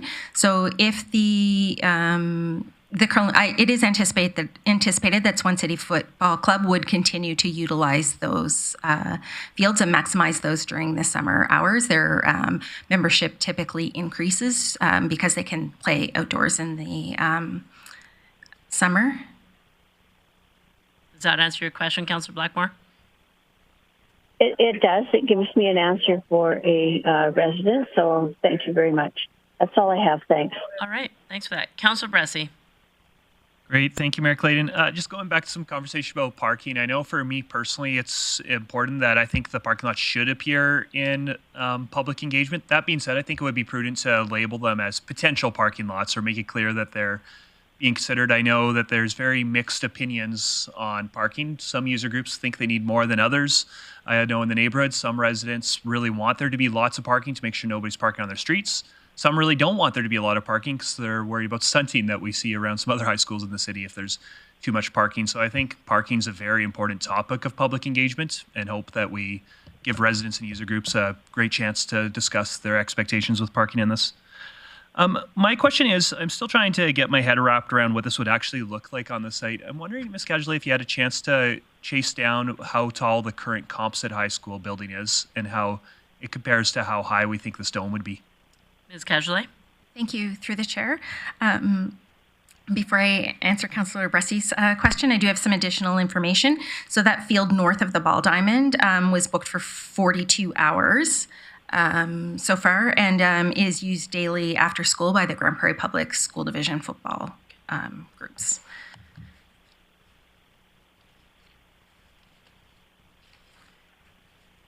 So thank you, Councillor Bressie, for that question. The approximate height of the new comp is 15 meters or 49.21 feet. If the proposed recreation facility was a dome or air structure, The facilities are generally built to suit the activities in the space. So in doing some research, they have ranged in as little as 42 feet tall to 90 feet tall. So if we use the example that was proposed, that Swan City Football Club initially brought forward, as an example, that facility would be approximately 84 feet at its peak, and then the roof would certainly taper down across the structure on the sides. And the high school was what? Sorry, tell me again. 49.21 feet. Okay. Thanks for that. Councillor Berg. Yeah, thanks, Mayor Clayton. So we're just deciding today whether we carry 3, 4, or 5 forward. Options 1 or 2, I think we removed quite simply because they were close to residences. Now, as we look at one of the maps of land ownership, we're already involving the public school and the Catholic School Board plus city land. In option 3, that looks like it goes to the treatment center, do we now involve the province and some of their land? Thank you. Through the chair. Yes, if there was desire to pursue option 3, there would need to be a conversation with Alberta Infrastructure related to that parking lot and potential infringement on that land. Okay, just my 2 cents. I would just sooner see it north-south and eliminate option 3, but that's just my 2 cents. Thanks. If I may, Mayor Clayton, I've received a response from Planning and Development. So certainly the idea of having no parking associated with the facility is certainly a possibility. The director did indicate some hesitancy to answer on the spot, but certainly we could bring more information forward for consideration. Okay, thank you. Councillor O'Connor. Thank you, Mayor Clayton. I agree option 3 should probably come off the table just for the complexity. What I don't see, and I think to follow up on what Councillor Bressy had asked, is we're not seeing what, without all the buildings there, of what it would look like and how much turns into green space that may alleviate some places for people to practice. So I'm thinking of, if you look at option 4, the building is on the north side, the parking lot is to the east, and then if the buildings were gone, would there be a grassed area there? And that may alleviate some practice space for someone. So, in case you don't have it at your disposal, I'll maybe ask Mr. Glavin if he can in the meantime. Can you find a picture of the ARP? So, Councillor O'Connor's... Chief Glavin, go ahead. Thank you, Mayor Clayton. This is a land use concept for what it will look like in the long term. So up here where PWA, the current soccer pitch, the old leisure center, this area is all the commercial residential to be rezoned. Okay, and that makes a lot of sense. So we'd lose a soccer field up in the north if we put the dome on the upper part. We'd have a lot of room for recreation and other recreation park and parking on the east side of that development. So I like the idea that we're showing 105th going all the way through. I'm just concerned about traffic impacts to the area, and I think it needs to be considered sooner rather than later. And so I think it's important that we consider that sooner. So, Councillor Plott. Thanks, Mayor Clayton. Just with this slide open, this is another thing I would like Council to caution is I appreciate options 3, 4, and 5 are the ones chosen. I really think if we run this parking lot north-south like it's on there, we've basically stagnated that entire piece of land. If we run a parking lot backing onto the homes that runs east to west, we could still potentially put soccer fields. When you even just look on our proposed plan of that field going in there, if we built that parking lot as it is to the east of it, there's not enough space to do pretty much anything but trees and grass. There won't be any utilization for it. It's not big enough for a ball diamond. It's not big enough or wide enough for a soccer field. So again, I think if we're really trying to narrow this down to administration, option one would be for me is number 3, 4, or 5, like we're going with, 0 parking. Or if we're going to put parking, we put it at the very, very, very south end of that lot that runs east to west along that. We already have a lane that runs through there. I think it would probably the cheapest. We had drainage issues this way, from what I understood from administration. I just really think if we're going to go to the committee and show them that for a parking lot, we're basically saying when those 2 buildings come down, we're going to have some green space with no utilization other than green space, which we've got a lot in our community, and a parking lot. So I really caution us to, I appreciate we narrowed it down to that. I really caution us to run with our parking that way, because I basically think we stagnate that entire site to put up a parking lot. To Councillor Thiessen's point, I won't make the song reference, but I'm really concerned about it going north-south. I'm just going to jump in the queue for a quick question. Ms. Cajolet, Mr. Glavin, as the ARP shows, does that sports field adjacent to the Legion field represent the footprint size of the dome that's on the other maps? It's smaller, from my understanding. Through the chair, yes, the regular soccer field would be smaller than the proposed recreation facility. So soccer field would be 75 meters by 55 meters. Thanks. Councillor Bosch. Thank you. To me, and unless I'm seeing something totally different than you guys, but in 3, 4, and 5, the parking is all the same. So it would infringe on someone else's property for all 3. So I would certainly be more in favor of getting rid of that one and putting it on the south side for sure, or looking at options to do so, because involving other parties, having 4 people cooking in the kitchen is, that one extra that, we could do without. If we have the schools already involved, we're pretty much there as far as opinion. So I concur with eliminating that parking piece there. So I don't completely understand what that statement means. Eliminate the parking where?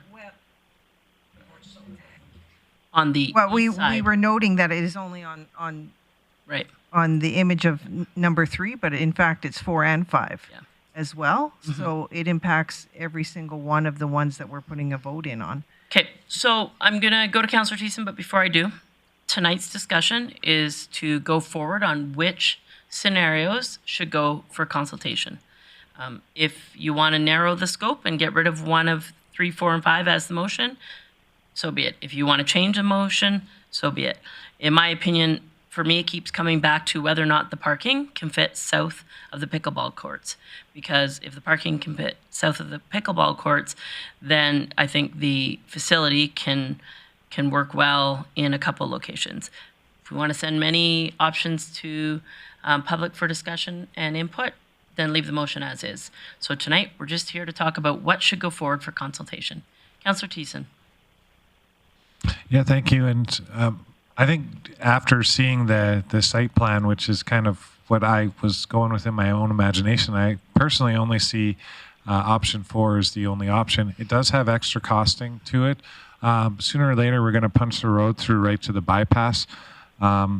So I imagine we're going to keep relatively the same width of the road, but I don't even know if we should be engaging in parking, because I look at the parking lot and I know it like the back of my hand, but it's 4 cars deep. It holds a lot of vehicles.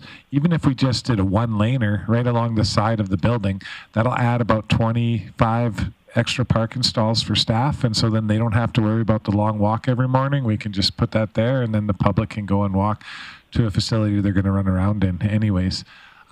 This has housed very similar people as far as quantities of number of people in this area, in this parking lot for decades. We're talking about a school of over 1,000. We're talking about 2 soccer pitches. We're talking about a track and field track. We're talking about a gym. We're talking about a swimming pool and hockey rinks. Like, that was made for then, and it always served its purpose. So I don't know why we're talking about putting another $2 to $3 million in concrete on the ground for a $10 million dome that we're debating right now. For me personally, I think option 4 is the option that we roll with, and we try to maximize as much green space as we have, plant trees around the neighborhood, make it look pretty, and try not to impose on the neighbors as much as possible. That's just my opinion. Okay, so Councillor Thiessen, back to what we're dealing with today. Not picking an option. What options do you want to go to the public for consultation? I think I said it, just 4 for me. Just 4 for you. So you're looking, I just need to, is there a motion on the floor? Yes. And so you're looking to make a motion to amend the motion? I think we're just debating the motion right now as it stands. So for me, I'm Well, the only motion saying, currently has 3, 4, and 5. right. So I'm just saying that my vote is on option 4 and only on option 4 because I think there's too many impediments in options 3 and 5. Okay, Councillor Plott. Thanks, Mayor Clayton. I'm similar to Councillor Thiessen. I'd like to narrow it down and say our options are only 4 and 5. I think it's good that we go with a couple of the community. 3 does concern me, thinking that we got to work with yet another party on that.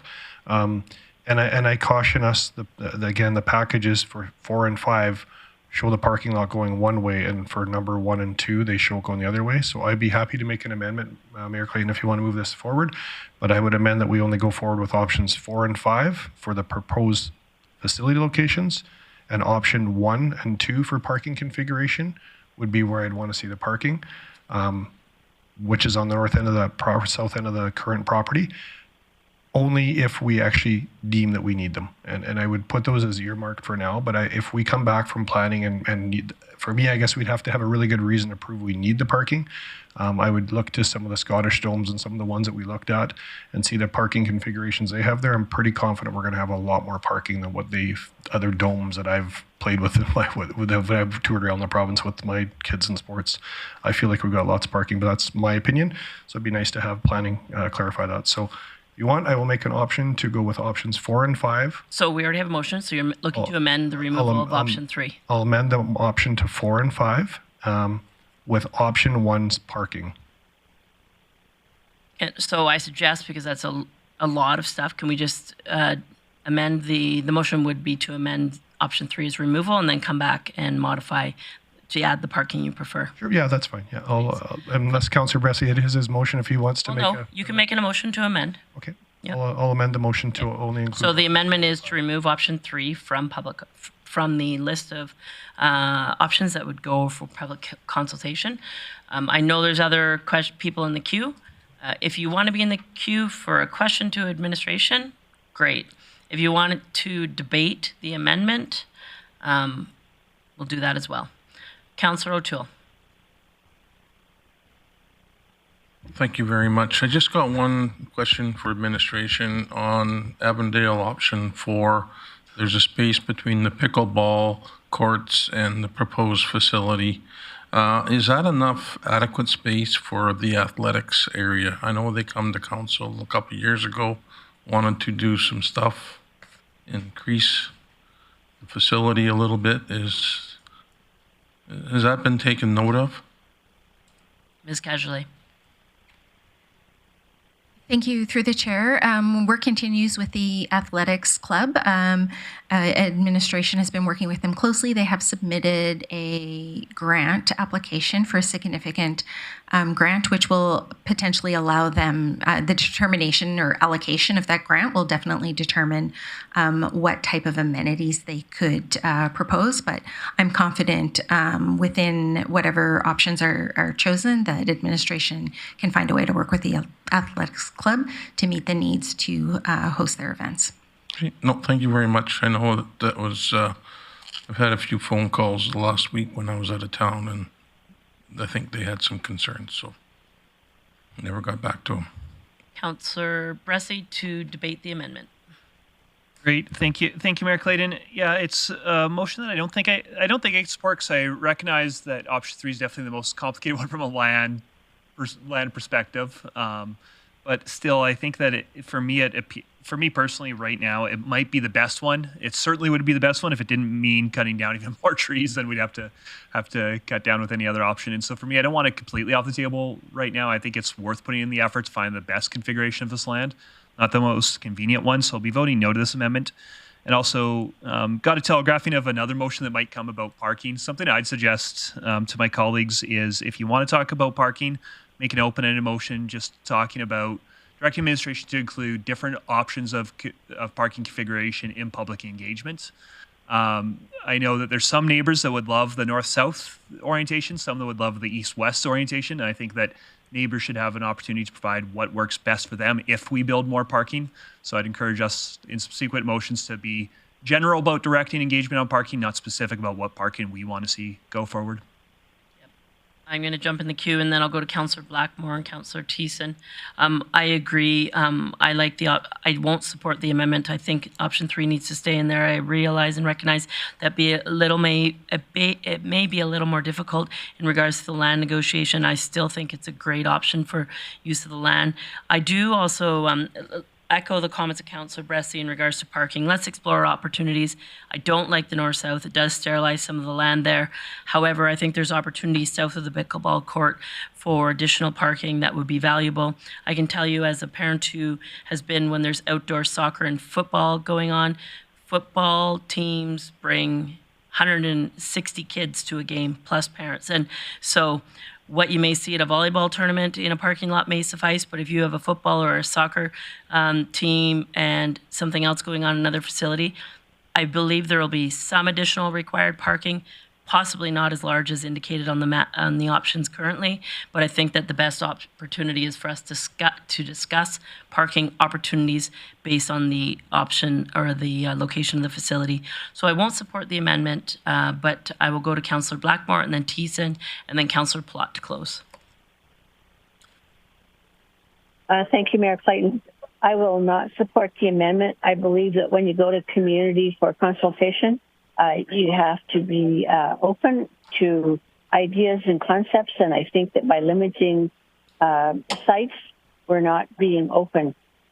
It would make me quite happy to take parking off the table altogether.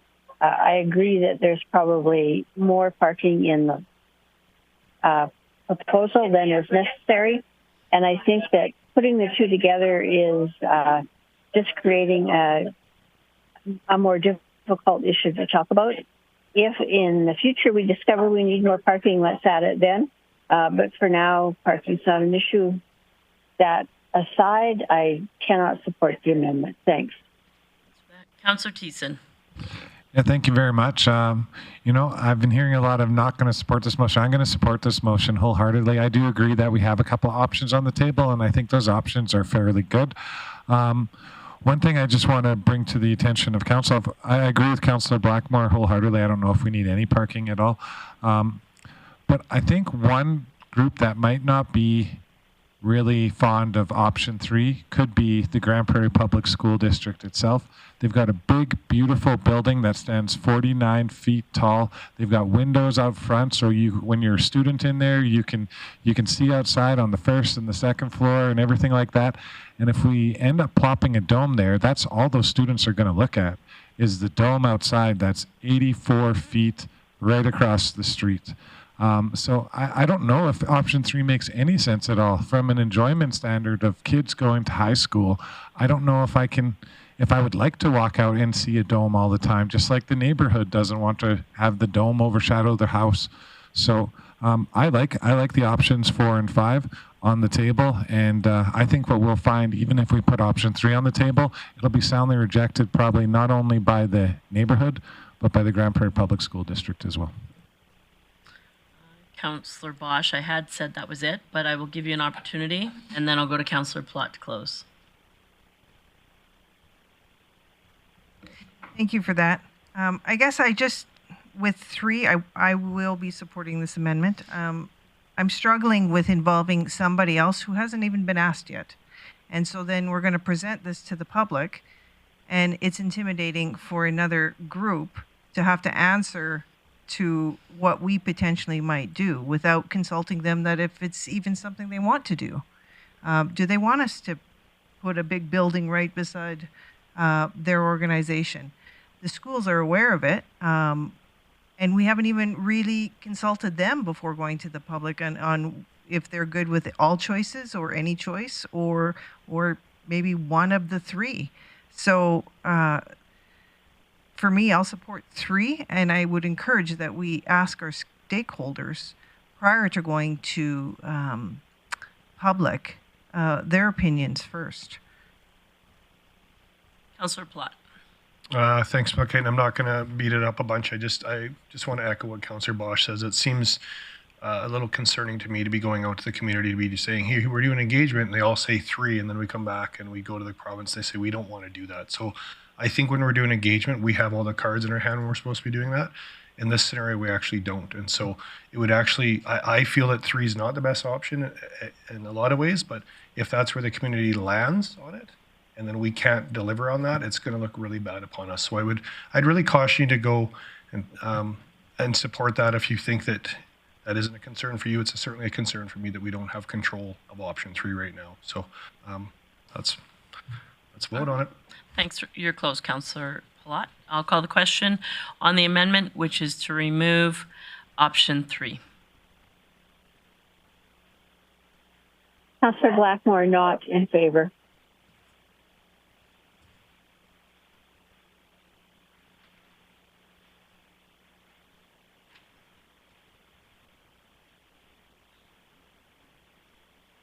How do you vote, Councillor O'Connor?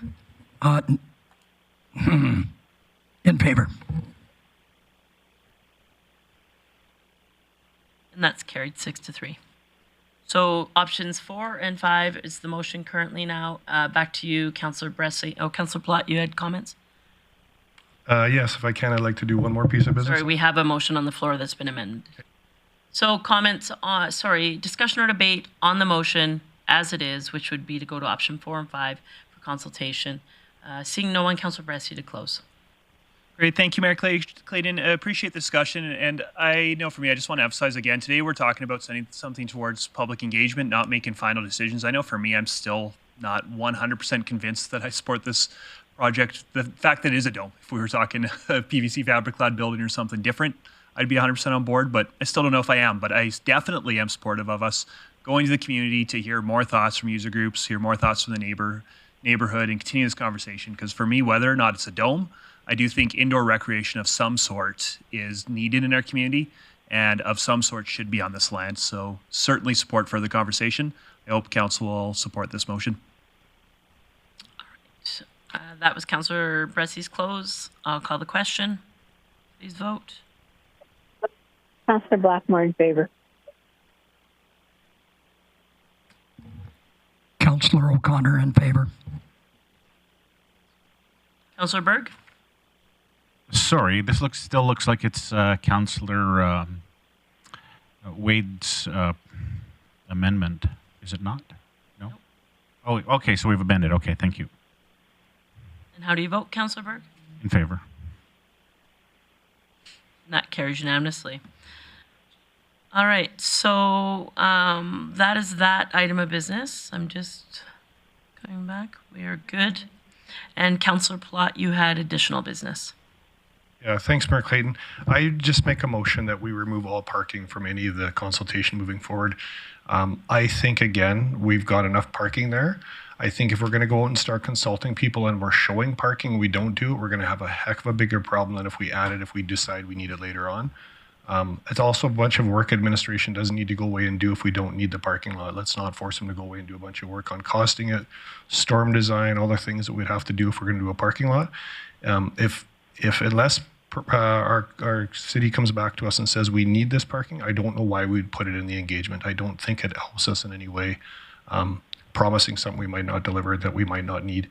And if we don't need it, why would we spend millions of dollars building it? So I would caution us to put it in any of the all about engagement. I think it's great we go have engagement.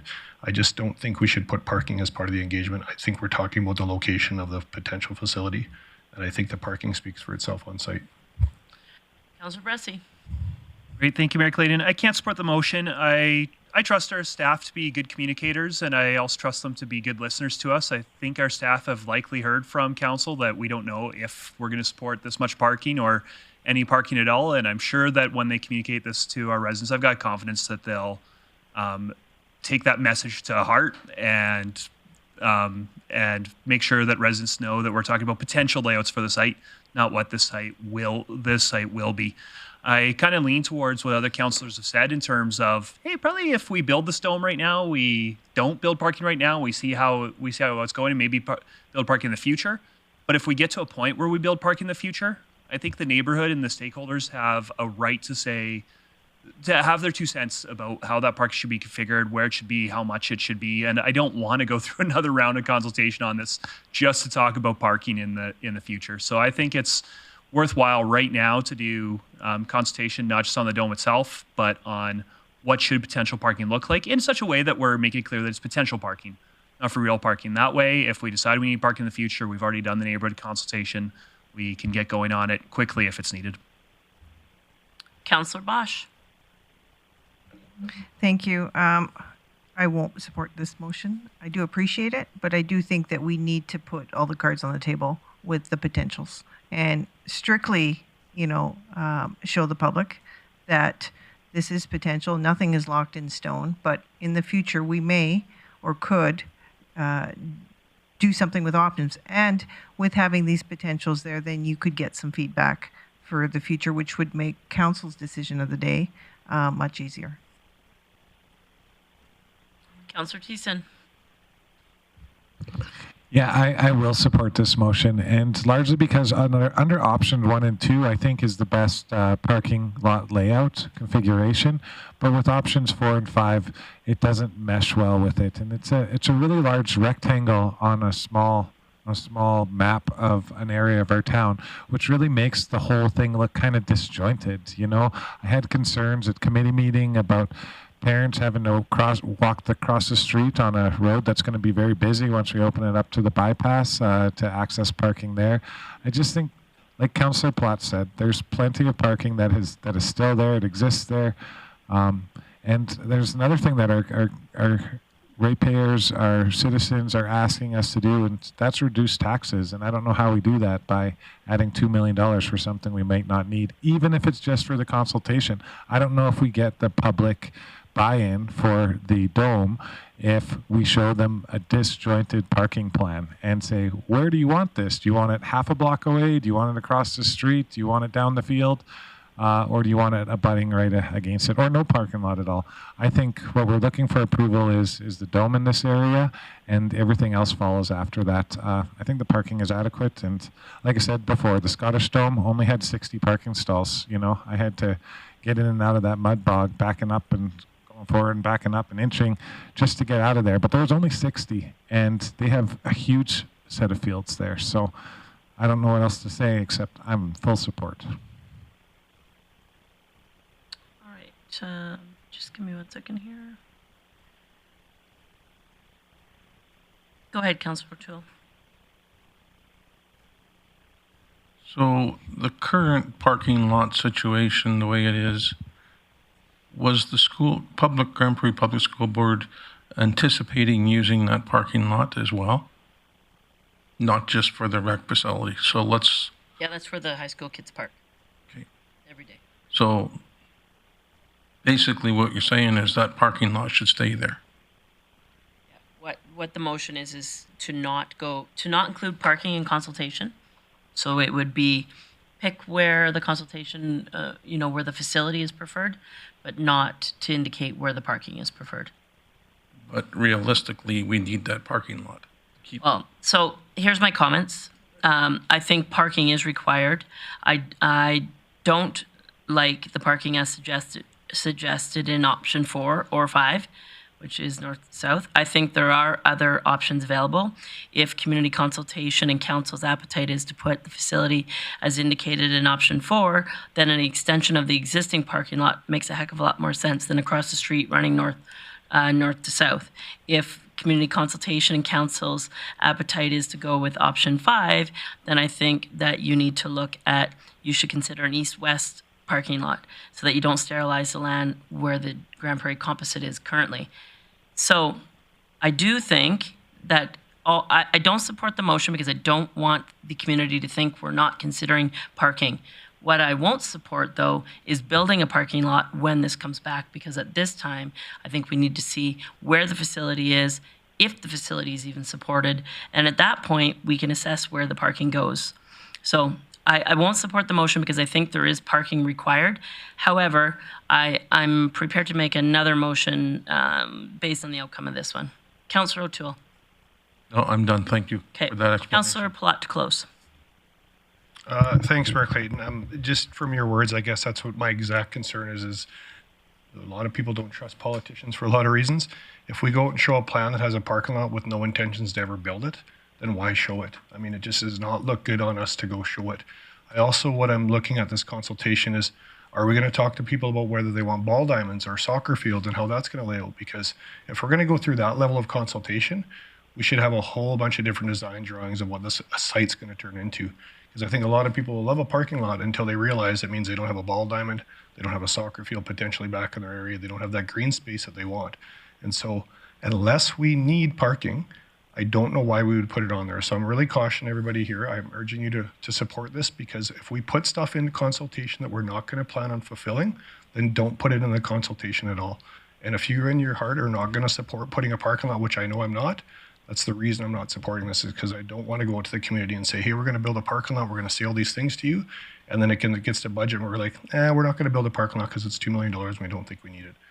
I think if we need a parking lot in time, our community will adapt around that as much as they'll adapt to saying, hey, we actually think after more consideration, we figured out how to best utilize this land and how to best create the best space for soccer fields, ball diamonds, and parking. I don't think that's in this report. And so I'm really scared about starting to go out and showing people a report that doesn't have the whole thing, and we're just one-offing a little bit of parking in it. So I really, really hope you all can support my motion. I don't think this changes the outcome of the dome is what we're talking about today. Let's try to decide if we're building a facility and where that's going. The parking is secondary. It's like we're going to start talking about trees and everything else around it. We're talking about a facility today. So I hope we just keep it at that. And when we go to the community, we're only engaging about the most important thing that we should be. All right. That's Councillor's Plot to close. I'll call the question. Direct administration to remove parking options from the public engagement process. Councillor Blackmore in favor.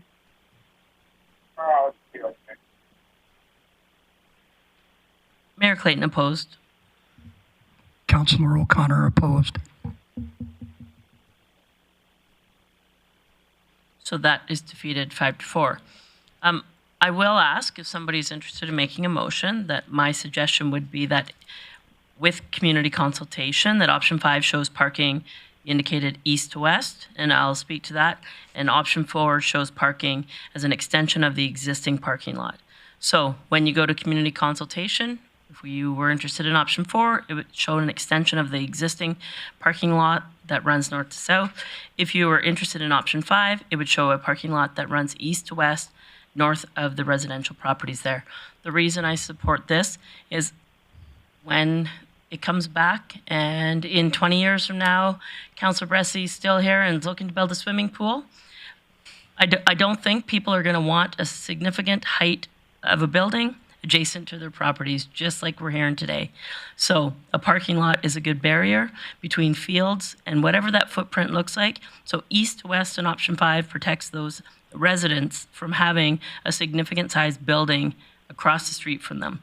I also believe that after a fair evaluation from administration, that we will be able to identify the number of stalls required if option 4 is the facility the community prefers. With that, an extension of the existing parking lot would service the existing indoor soccer pitch as well as a new facility, as well as the Legion Field and the pickleball courts. So that's my motion, and I'm looking for someone to take it. Councillor Thiessen, first in the queue.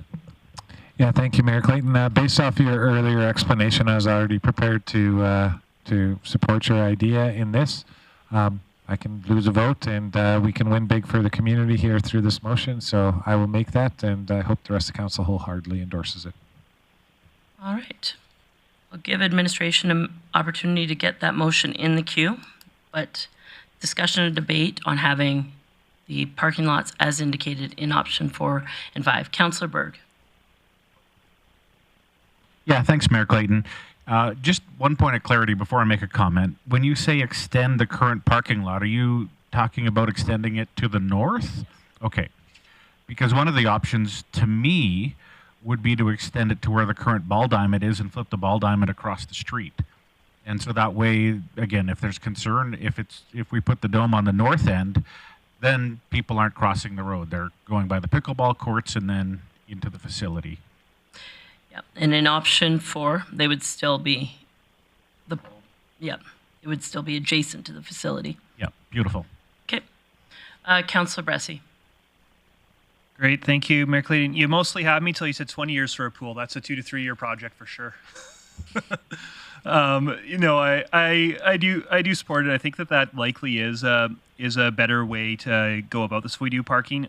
Just a heads up to administration. I know a question you're going to be getting when we change orientation option 5 is there's people there that are concerned about what's going to go on with headlights shining into their windows all of a sudden, something they haven't had to deal with before. So just that is a concern that will be raised that I think is a valid concern. Wanted to make sure you're aware of that so you can be prepared to address that in engagement. All right. Councillor Plott. Thanks, Mayor Clayton. I'm just curious when this goes for consultation with that, is there an ability to say if required over top of this? And again, I'm going back to this because I don't want to go out and sell a false hope that we're going to build a 219 by 626 foot parking lot if we're not going to. I'd be happy to take a friendly amendment where it identifies proposed potential parking lot. Yeah, I'd be happy if I could get behind this because I really understand if we need it, this probably is the best place for it. I just would like to safeguard us on some wording on that. So it's Councillor Thiessen's motion. He's a good wordsmith. I'll let him figure that out. You good with that, Councillor Thiessen? I'm good with your proposed potential amendment. All right, so I'm just going to refresh to see if the motion's coming up.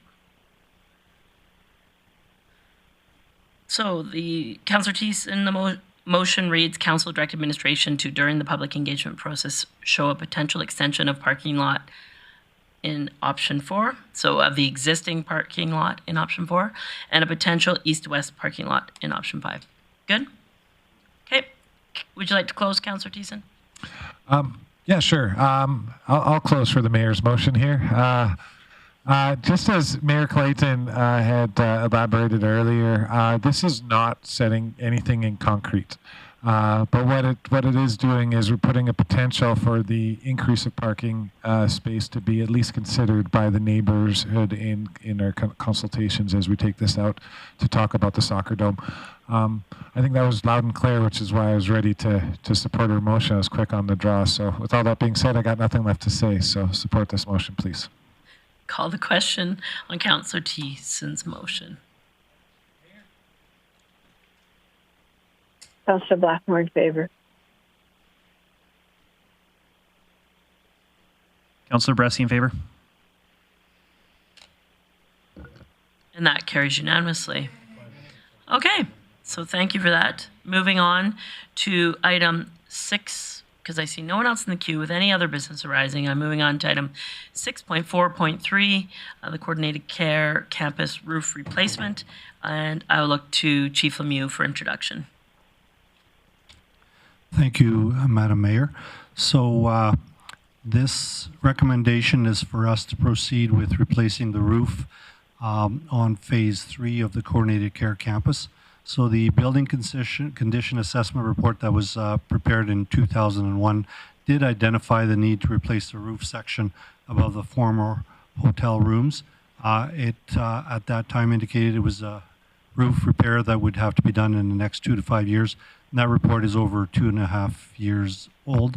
So we're recommending that we proceed now that we are doing renovations and have the 3rd floor open. There's a significant cost savings if we proceed with the roof repairs at this time. So that's the recommendation from administration. All right. Comments or question? Otherwise, I'll be looking for business arising. Councillor O'Connor.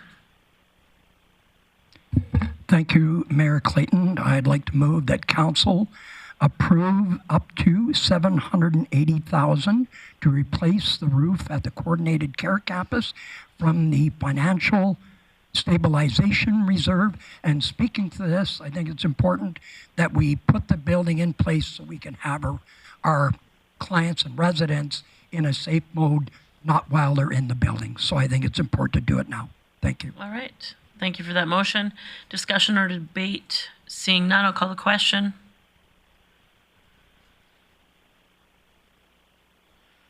Councillor Blackmore in favor. And that carries unanimously. All right, and moving on to meeting highlights, and I apologize, it's been so long I forget who introduced this. It's me, Mayor Councillor Bressy, thanks. Thank you, Mayor Clayton.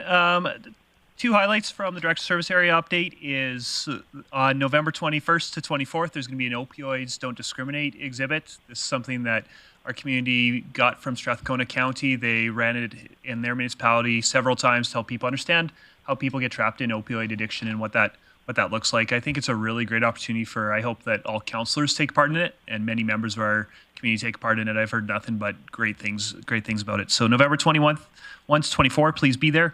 Also, there was some great next gen 911 implementation in our fire station. Right now, we're modernizing how dispatch works. And in fire, that's particularly important because we dispatch over 40% of Alberta's landmass out of here in Grande Prairie.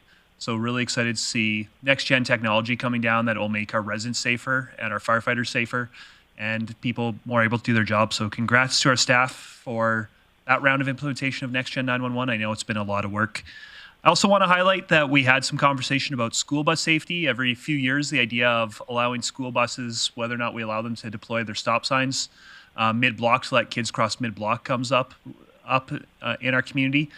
We did consultation with all the school boards as well as First Student, also looked at what other communities are doing, looked at best practices that engineers and safety experts have written, and the recommendation from committee was just to continue on with the status quo about not allowing kids to cross mid-block with a school bus. The reason for that is because there's bigger sight lines at our intersections.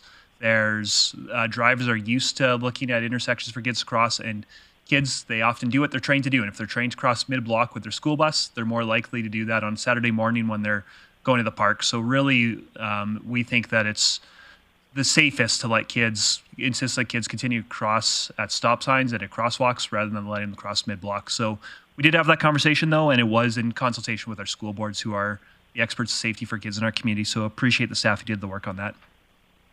Thanks for that, Councillor Bressy. Moving on to our next and final committee business item, the Operational Services Committee held October 10th. I'll turn that one over to Councillor Bosch. Thank you, Mayor Clayton. And this is my last duty as chair on this committee, so it's been a pleasure, Chief Glavin. So I got to move on now to something else. See the smile over there? She's got her. No. It's all under control now. I move that Council adopt the minutes of the Operational Services Committee meeting held October 10th, 2023 as presented. That motion is in order. Call the question. Please vote. Councillor Blackmore in favor.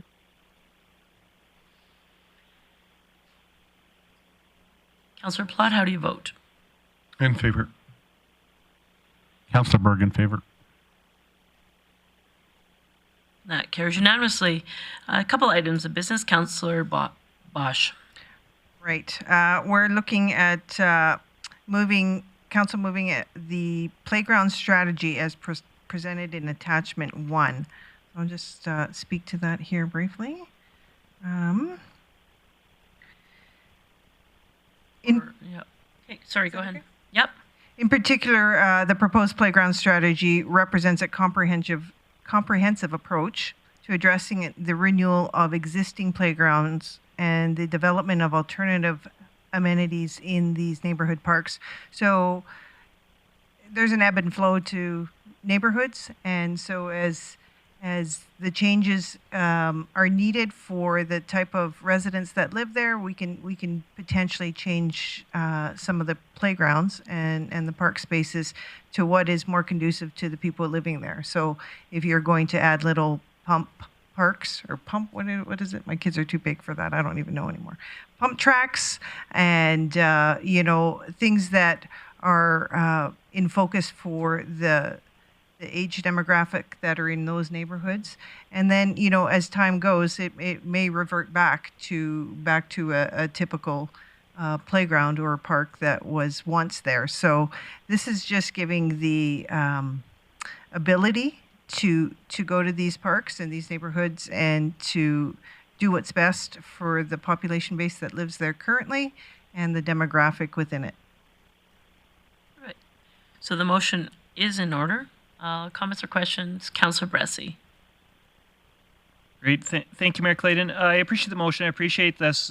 I appreciate this strategy. I'm fine to pass it as is today because I know that there'll still be council touch points on what gets replaced, but I still do think we are missing something in the strategy in terms of looking at the demographics of neighborhoods. We should absolutely be considering age. I also still think we should be considering the average financial ability of neighborhoods when we're making these decisions in the future. So find a strategy for now, but I know when council makes these decisions in the future, that definitely will be a lens that I'm approaching those decisions with. Councillor O'Toole. Yeah, thank you. I really appreciate the report, but was there anything regarding able-bodied versus disability children, disabled children, in the design of the playgrounds? Chief Glavin, do you have any comments on that? Thank you, Mayor Clayton. I believe it's something that we take into account with all of our playgrounds, where that is a consideration for where we can incorporate those design elements into a playground. Okay. Well, as long as you're looking into it, that's great. Councillor Thiessen.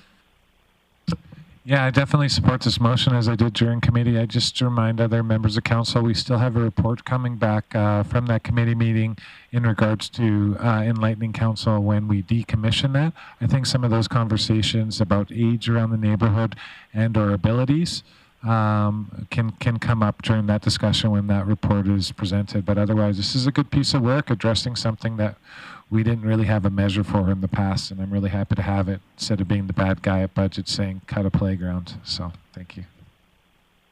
Councillor Plott.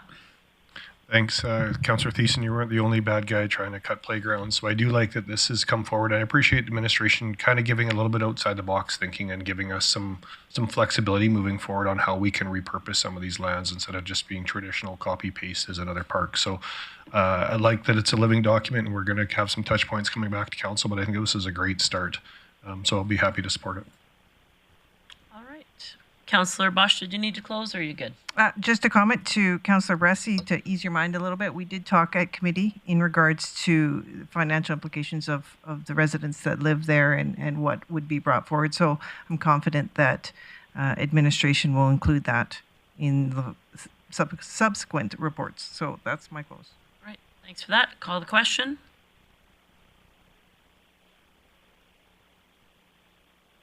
Councillor Blackmore in favor. Thank you for that. And that carries unanimously. Councillor Bosch, your second item of business.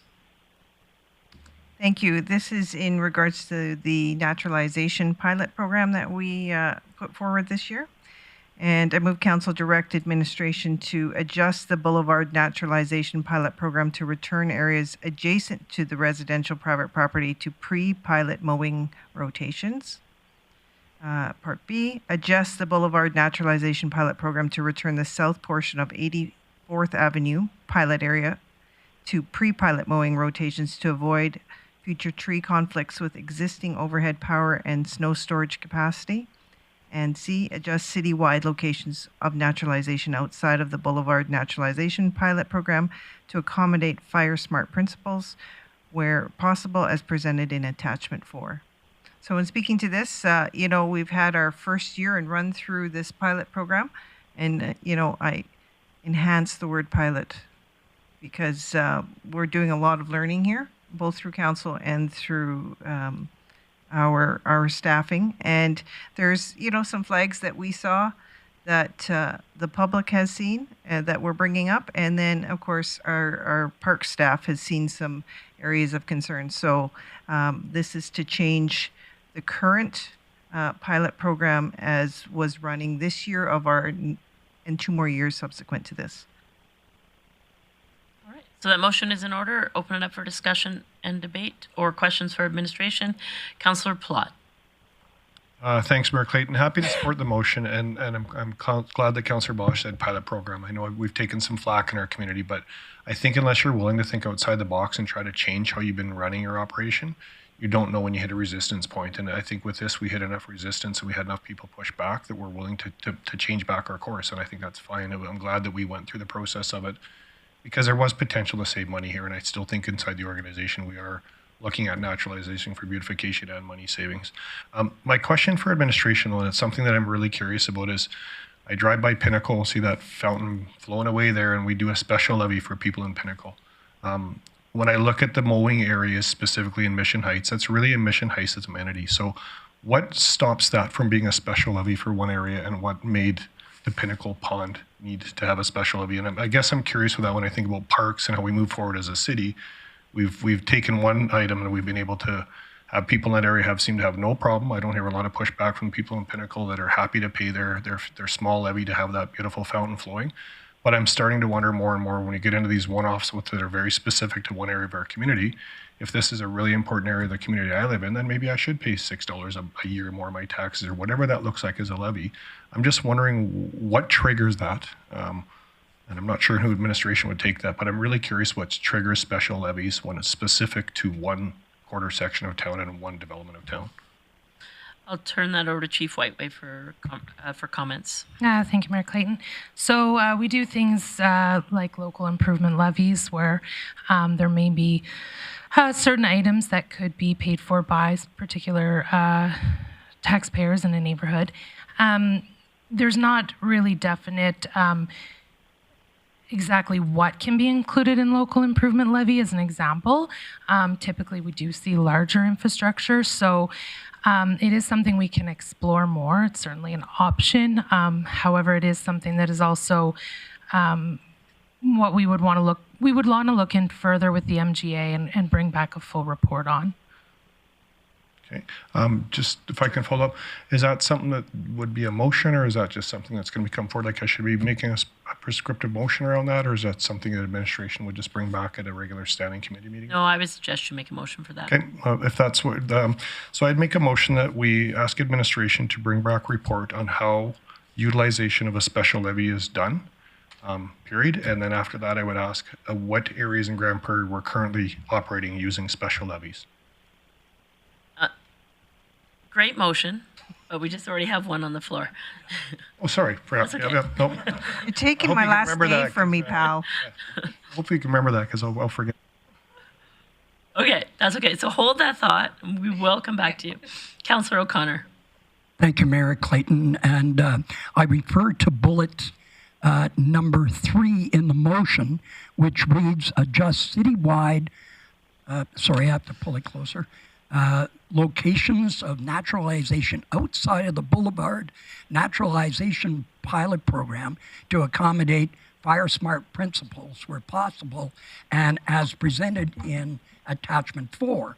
And I would like to see an amendment to that if there is a neighborhood like Mission Heights area has a request that this is their playground and they have concerns with fire smart, they have concerns, they're not asking for equipment or playground equipment. This is just to be mowed on a regular basis so they can use it in a safe manner. So would somebody accept that? I don't want to get a motion. No, so, sorry, I think that if you would like to amend that, and I'm happy to have council separate these items. Councillor Bressy, are you wanting to separate the items? Yes, Mayor Clayton, I was in the queue to ask to separate bullet 3. Okay, so that is in order. Don't need to vote on that. That will just happen. Item 3 will be separated, and then we'll come back to you to make an amendment on item 3. Are you good for now, Councillor O'Connor? In regards? Thank you. Okay. Councillor Thiessen, let's discussion and debate on items 1 and 2 that are in a motion together. Yeah, nothing. I'll get back in the queue. Okay. I did have a question for administration. Chief Glavin, can you tell me the first bullet of the motion on the floor that returns areas adjacent to residential private property to pre-pilot mowing rotations, does that include any of the requests from the Mission Heights neighborhood? Thank you, Mayor Clayton. As the Mission Heights neighborhood was not part of the pilot, it would not change that, so that would need separate direction. Okay, thank you for that. Councillor Thiessen. Yeah, at committee meeting, I made a motion in regards to addressing the concerns of Mission Heights around zoning, as it's currently zoned as environmental reserve. in looking at if we could put it to municipal reserve. I'm not sure where that fits in this discussion here today, but I know that that report is coming back for us to talk specifically about the Mission Heights neighborhood and that area there too. Chief Glavin? Thank you, Mayor Clayton. So with regard to the motion that was put forward and passed on going from ER to MR, if it is only to look at it from a mowing perspective, further review of the ER designation would allow us to mow it without doing that change. So the purpose of ER is essentially to when you're doing an outline plan, areas like ravines, gullies, environmentally sensitive areas are taken out of that development and can't be used. It will not preclude us from mowing in those areas. They just tend to be areas that are more difficult to mow or, in some cases unmowable due to water. Like if you have a marshy area, you're not obviously putting a mower in there, although you could have 5 years of drought and it could be a mowable area for a period of time. But we are able to use the area as a public park, and under that definition, we could mow the area, and we have created a draft map that we could present later. Awesome. Well, thank you very much for that, Chief Glavin. I guess we can take one off the outstanding items list, eh? Thanks. Councillor Berg. Thanks, Mayor Clayton. So, Chief Glavin, just for a point of clarity on the first item, I'm just trying to think along the mound along Resources Road. So when we're restoring it back to mowing, are we going to mow from the fence to the trail, yet leave the trail to the road natural? Thank you, Mayor Clayton. That's correct. So basically from the trail to the property line, so the fence line, would be mowed as we did this fall. Okay. Yeah, I'm happy with that. Thanks. Thanks for that. Councillor Bosch. Thank you, Mayor. My question to administration, so some of these changes that we're proposing for in this motion, can we look at opportunities for exactly what we want to put in those areas that will maintain into year 2 and potentially year 3? So something that has some more depth as far as, do we want trees in there, and not leave it as status quo, like an intentional year 2 and intentional year 3. Chief Glavin. Thank you, Mayor Clayton. Certainly something we could do. However, when we initially presented the program, we specifically outlined that we wouldn't do that so that it was returnable to its current state at the end of the pilot program. Otherwise, if we start putting other things in there, we'd then have to remediate those as well. So if we, let's say we put trees in, or we took out a portion of the area and we planted something else, and then we ultimately wanted turf grass, that was the result of the pilot, then we'd have to rip that out and replace it with turf grass again. So from a cost perspective, we didn't propose doing anything like that as within the pilot areas. It's something we certainly could do if directed. Okay. I'm wondering if we could change some of our pilot language, because as it stands now, year 2 and 3, if it looks like 1, I'm out. Like it's not looking good for me. So would that be a subsequent motion? If you want to kill the naturalization pilot project, yes, that would be. No, add to it. In regards to addition, yes, I would suggest if you're going to add another. Bring it to a committee or something. We'll get back to you. Okay. Councillor Thiessen. Yeah, thank you. Just a question for Chief Glavin. How would naturalization work in line with our urban forestry strategy that's coming forward to council soon? Thank you, Mayor Clayton. It's something that the consultant's considering as part of the strategy, but we don't have the final draft yet on exactly how they would see incorporating that, but it is being considered. Okay, beautiful. Thank you. I'm just going to jump in the queue before go to you, Councillor Berg. I'm wondering, Chief Glavin, based on Councillor Thiessen's questions in regards to changing that piece of land to environmental reserve, potentially a park, do you have any details that you can share with us or show us what that would look like? And if you would like, we can deal with that when we come to delegation business, but if you have it handy, I think it might be valuable. Either or, I have it available. If you have it, sure. Great.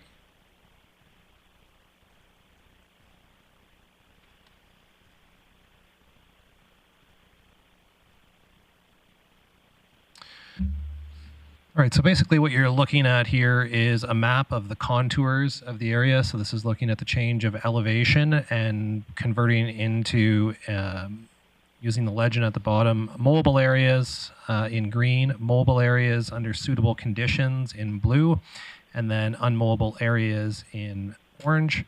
Essentially the green areas, very little slope in those. Not all that dependent upon weather to cut them, unless it's a very wet year where they might be holding water, then we wouldn't mow them in those cases.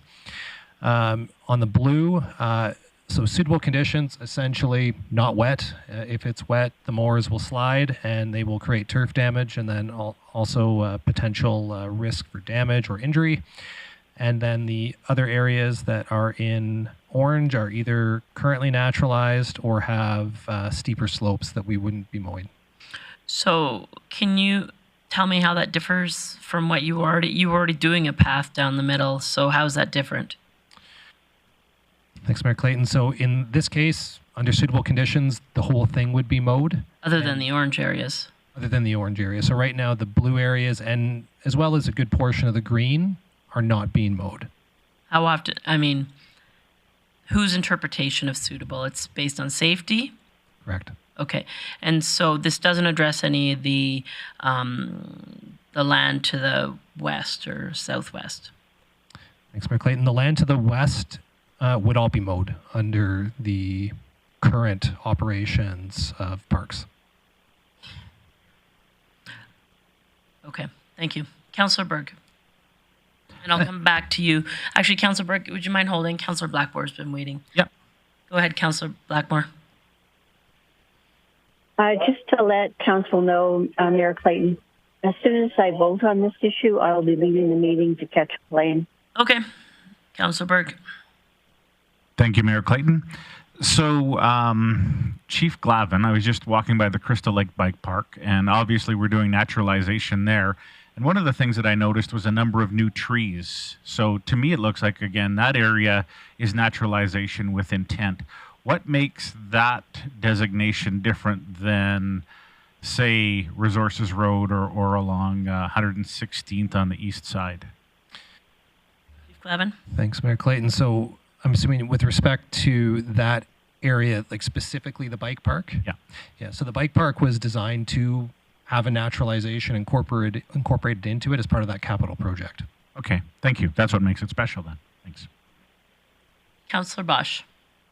I'm just curious. I feel like we're drifting to different things here, and we have this motion on the table just strictly to the pilot program.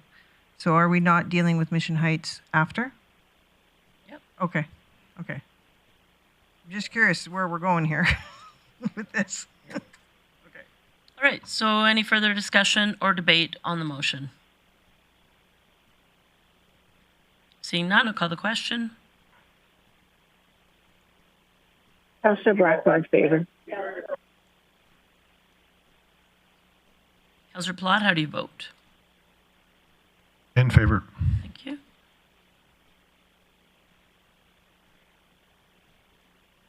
Okay, so that carries unanimously. Moving on to the second part of the motion, I'll recognize Councillor Bressie. Great, thank you, Mayor Clayton. If it would be in order, I would like to move to amend this motion to add on into the end, where as possible in attachment 4, and then a new sentence. So I had it nice and written down before this bullet came up. and to remove from the naturalization program areas of the Mission Heights Ravine where it is safe to mow. All right, so just wait for that to get inputted. But basically, it'll be council-directed administration to adjust citywide locations of naturalization outside of the Boulevard Naturalization Pilot Program to accommodate fire smart principles where possible, as presented in attachment 4, and to remove the naturalization program areas from the Mission Heights Ravine where it is safe to mow. Period. If I may speak to that. Go ahead. Yeah, and just speak to it, first of all, a little bit of clarity to this. I definitely don't want to be putting mowers in places where machinery, more importantly, operators are at risk. So I appreciate that map from Director Glavin, basically how I'd be interpreting this motion personally, if the intent was met, was if the green areas on that map are always getting mowed and the blue areas are getting mowed when it's dry enough to do so. To speak for this, I really do get why years ago when we were starting naturalization, why this ravine was selected for early efforts. It makes sense to look at a piece of paper. It is ER, not MR. It makes I get why I picked, but I still think it was a big miss for us at the time. This is an area that, as we've seen over the last few years, is beloved by residents, gets a great deal of recreational use. It's not just something that there's areas where residents are saying, hey, I don't want to naturalize that because I like looking at mowed grass. And I've got very little patience for that argument against naturalization because I think that's just an aesthetic decision.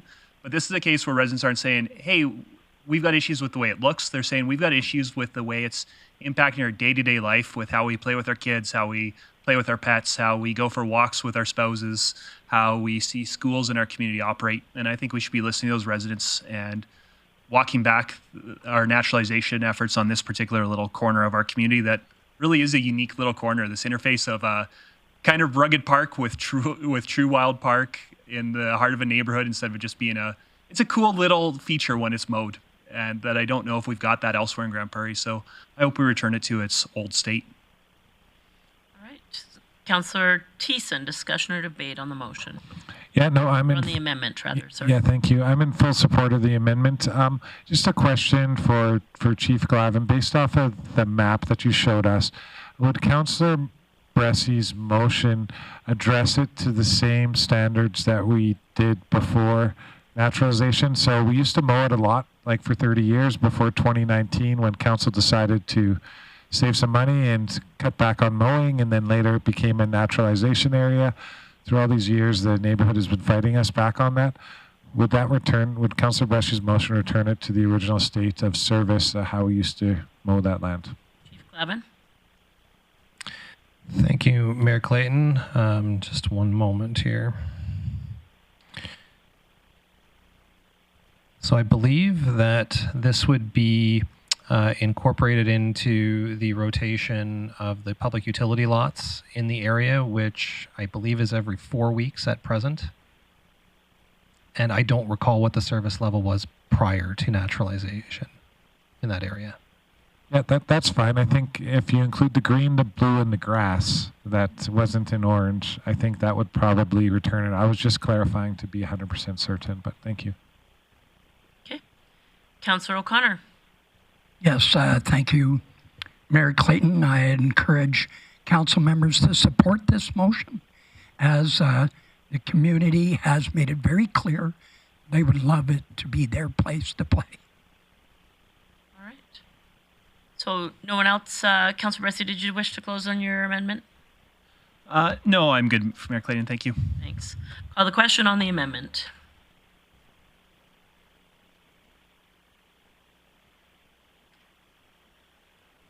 And that carries unanimously.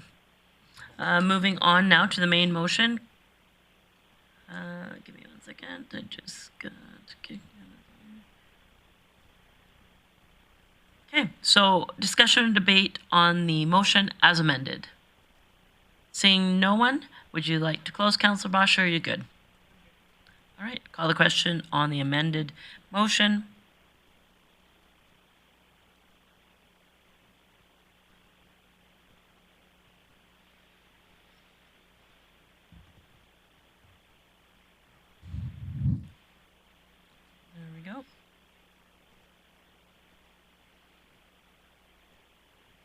And that carries unanimously. Now, Councillor Bosch, I think you had another item of business that you wanted to address in regards to the future of pilot project. Thank you. Squirrel, forgot.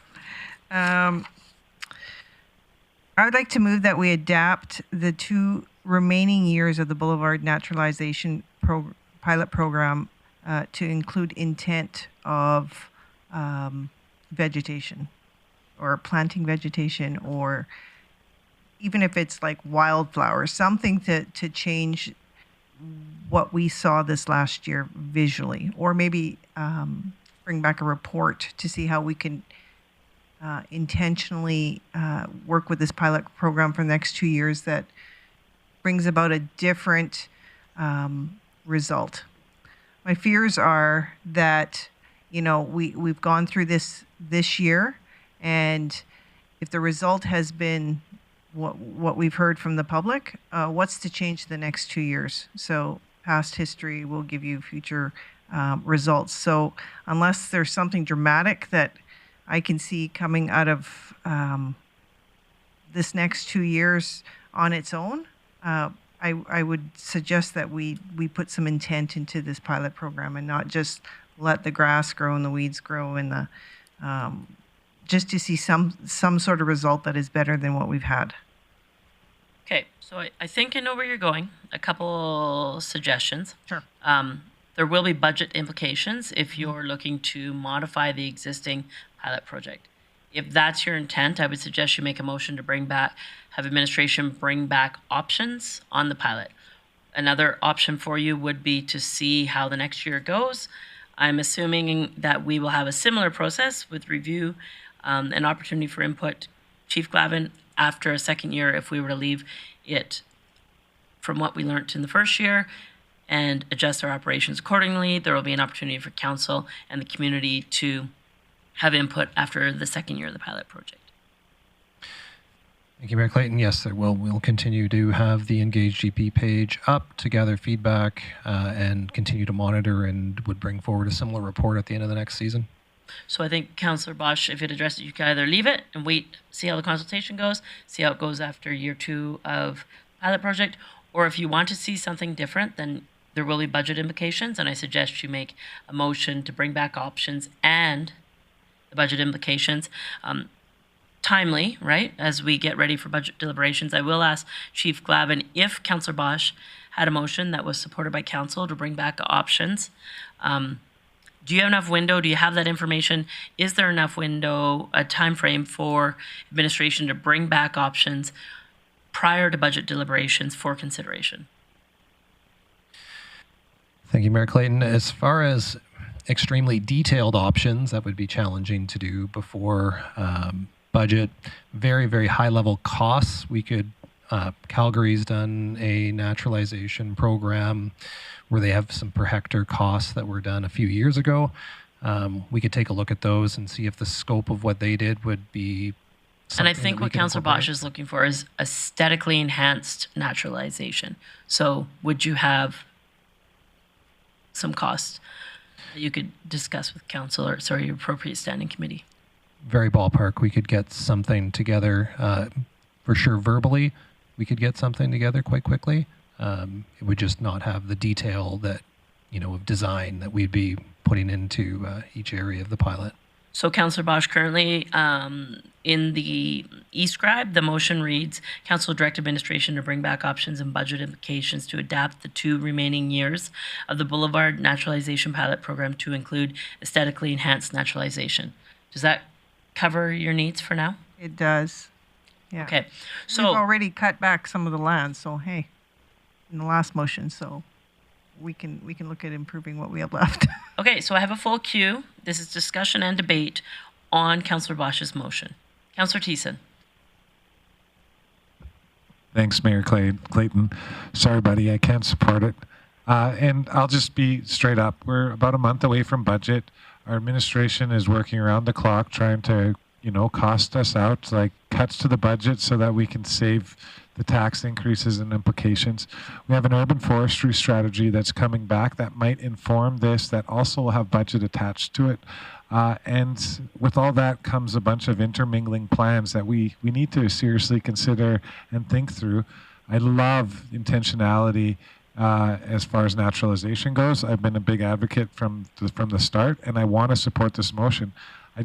There's a time and a place for everything, and for me, I don't think this is the right time. I think we got budget ahead of us and a few other things that we can call for this report coming later, and as we enter into season 2 of the pilot programming, and see where it goes from there.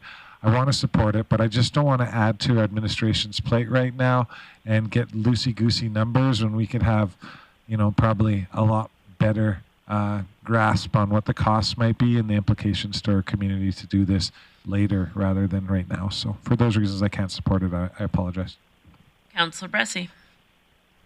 Great, thank you, Mayor Clayton. I'm struggling with this one, just given the timing and the expectations I heard about this. In terms of, I don't know if I think it's completely fair to administration to be asking to turn around something this quickly for budget deliberations. When I think we've known for months that we probably want to go this direction. That being said, I'd love to get their support with budget implications. I'm just not in a rush to get it crammed through and in time for budget deliberations. I think this is likely to be a smaller ticket item. That's exactly why we have a council strategic initiatives fund, so that mid-year we can fund smaller projects that fit our strategic aims and we think are important, but weren't built into the budget. And so for me, I don't think it's fair to be asking, and I don't think we'll get the quality that we'd like out of this report if we're demanding it gets done in a couple weeks. So I'm struggling to support it for that reason. The other thing I'm struggling with, and perhaps Councillor Bosch would take a friendly amendment. If not, I'd be happy to actually make a move to amendment. But I'd love to include at the end of this motion enhanced naturalization where desirable volunteer species are not appearing. I think that one of the hopes of we know that there's places where naturalization happens and the kind of trees we want are popping up on their own. I don't want to spend money in those areas, but I sure do in the areas where that's not happening on its own. Okay, for me, I'm happy to add that. I guess talking about the budget implications, though, whether it's for budget deliberations in November. You'll get a chance to close. Okay. Sorry. It's just whether or not you accept that friendly addition to your motion.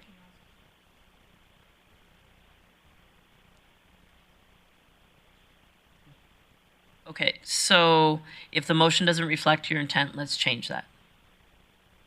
Well, it reflects my intent with budget implications, but it not necessarily, like, it's not a high ticket item that we can't say yes to, in January and say, plant some flowers. Say in the first quarter of 2024. Let's add that in there. Okay. If that changes the dynamics for what I have in mind, then let's change it to 2024. It doesn't have to be 4 weeks from now. All right. Made us all happy. Just plant a few flowers. That's it. Okay. I'm going to jump in and then I'll go to Councillor Berg. I support the changes. I agree. It's not something that needed before this upcoming budget deliberation. From the beginning, I've been pretty clear. I'm not a huge fan of naturalization. I believe that we shouldn't mow in areas that aren't seen. However, I believe that a well-kept community is good for tourism, good for economic development, good for community pride, and those are all priorities of council. So having trees that grow randomly off of other trees, no intent of naturalization, don't support it all. Where I would support additional money, though, is in our urban forest strategy, which is something we're doing community consultation on right now. We've had great feedback to date on the enhanced planting along 100 Avenue, and I know that council has other interest in that. So I appreciate you amending your motion, and based on that, I will support it. Councillor Berg. Yeah, thank you, Mayor Clayton. I was going to support it either way, even the first one or the second one with the budget. I don't mind knowing what it's going to cost, but again, I don't expect this to be a big ticket thing. The way I've always seen it is we designate one area and we do it, and then the next year we designate another area and we do it, and it's phased in over the course of 8 or 10 or 12 years, not all at once to take a big budget hit. So I don't mind knowing the price, but I also know that when it comes around next year in conversation, it's not going to be a big ticket item once again that will take a borrowing budget or anything that will deeply impact our budget. So I was going to support it either way, but you've got my vote. All right, so I think you're good there, Councillor Bosch. Do you have anything to add, or are we good? Just to end close, this, okay. To close. Honestly, I just don't want people to have to go another year where they feel like they haven't been heard.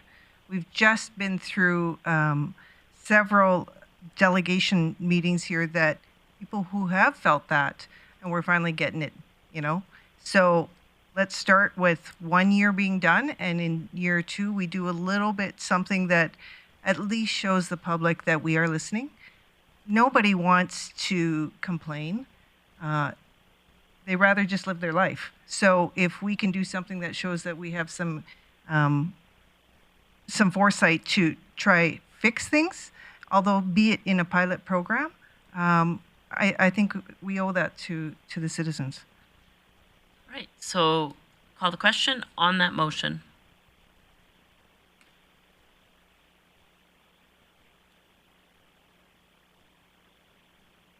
Councillor Bressy, how do you vote? Okay, we're good now. So that carries unanimously. Recognizing, before I go to the meeting highlights, I recognize Councillor Palat. Thanks, Mayor Clayton. I did send this motion to Lead Services, so hopefully they have it. But I'll just go back to my motion about bringing a report to appropriate standing committee when and how special levies can be used and what special levies are currently being used in the city of Grande Prairie. And just to speak to it a little bit, I don't need to close on this. I'll just speak to it now.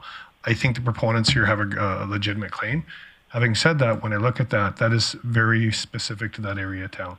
And I think we're constantly getting needs from all these areas of town. Even a park improvement. We're not a typical city that has a lot of homeowners associations that would typically pay for a lot of those things.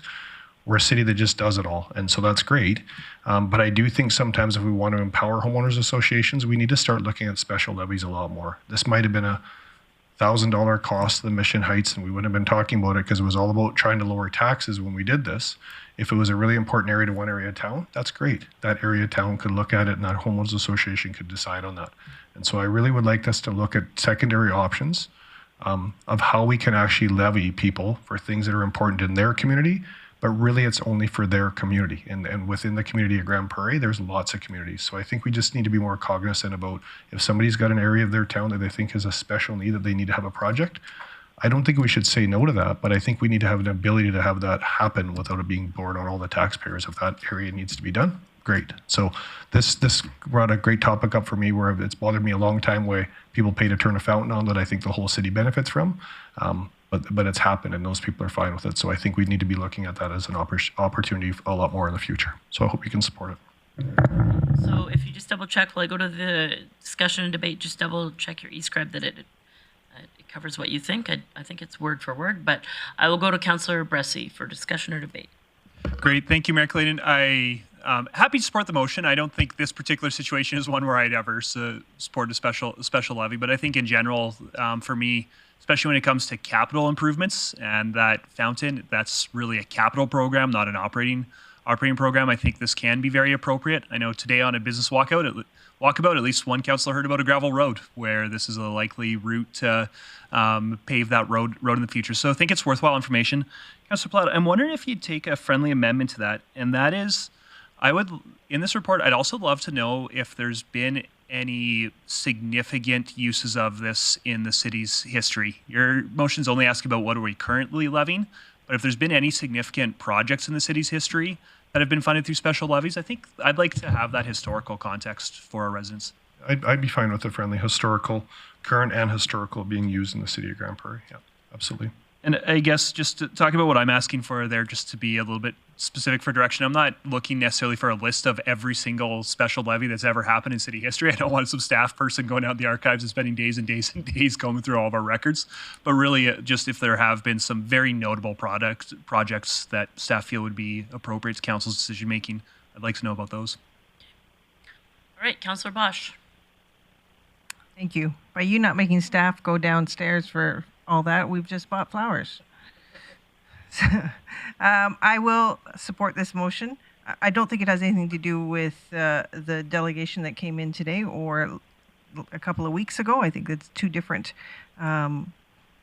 situations, but to get some information on how this works, I'm happy just to learn more information, sure. All right. I think that this is a good opportunity. I'm just going to mention that I years ago attended a planning session in regards of using levies to build recreation facilities, and I think that that's a great opportunity, and I think it's something that we can do intermunicipally, so I look forward to that conversation and will support the motion. Councillor Platt, you good without a close, or would you like to close? Spoke enough today. Call the question. Please vote.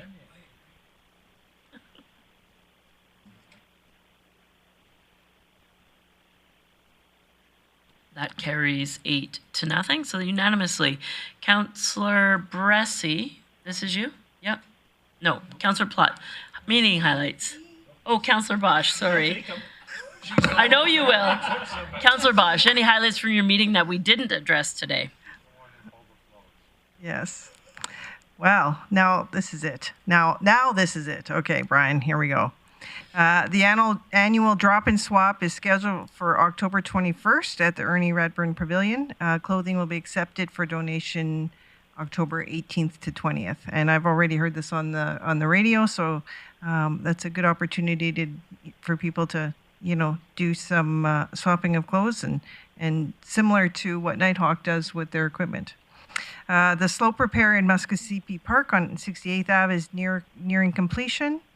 And next, we'll go into the drainage project at Range Road 64 began last week. And all work would be completed this year with landscaping into 2024. The spillway project is mostly complete with some minor cleanup. And Aquaterra still is finishing a few projects. In facilities, Eastlink Aquatics is scheduled to open as planned with the exception of the 25-meter pool. Transit, late night ridership continues to increase. And into parks, fall surf fertilizing is going on. We're getting ready for the fall. And equipment is being converted from summer to winter, sadly. So that is my report. Thank you for that. Moving on to item 6.6, Council Committee of the Whole meeting held October 11th.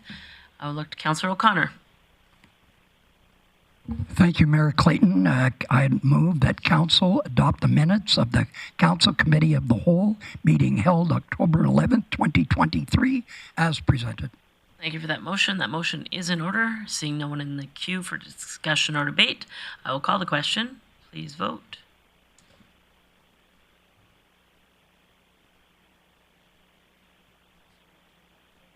Councillor Toole has left the room. That carries unanimously. I now will recognize Councillor Thiessen before we move on.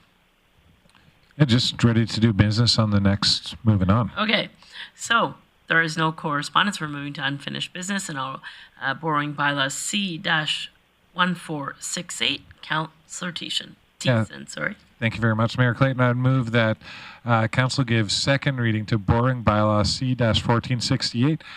Just to speak to this is the second and third part to the first motion that we made on the Clean Energy Improvement Program, which would allow residents throughout the city of Grande Prairie to get a full energy audit and hopefully solarize their rooftops through the city of Grande Prairie through borrowing through their municipal taxes and paying them back that way. So this is a great deal to go green for the residents of our city, brought to us by Alberta Munis. I know Councillor Bressy's been banging the drum for this for a while, and so have I, and I'm just so happy that we're all on board. So I encourage Council to support this motion because it's going to greatly benefit our city. Okay, the motion is in order. Councillor Bressy. Great. Thank you, Mayor Clayton. I think it's just worth noting that this is the city borrowing money, but this is money that will be fully repaid by the property owners that benefit from this. So this is not us borrowing money from taxpayers. This is us borrowing money on behalf of residents who will directly benefit and directly pay back. I also think it's important to note that this doesn't count towards our borrowing limit either, since it's not placed on our tax base. Thanks for that. I also think it's important to note that the program is quite extensive. It includes new windows, it includes many things. It's not just a program to put solar panels on your roof, but it's one example. So that motion is in order. I'm going to call the question on second reading. Please vote.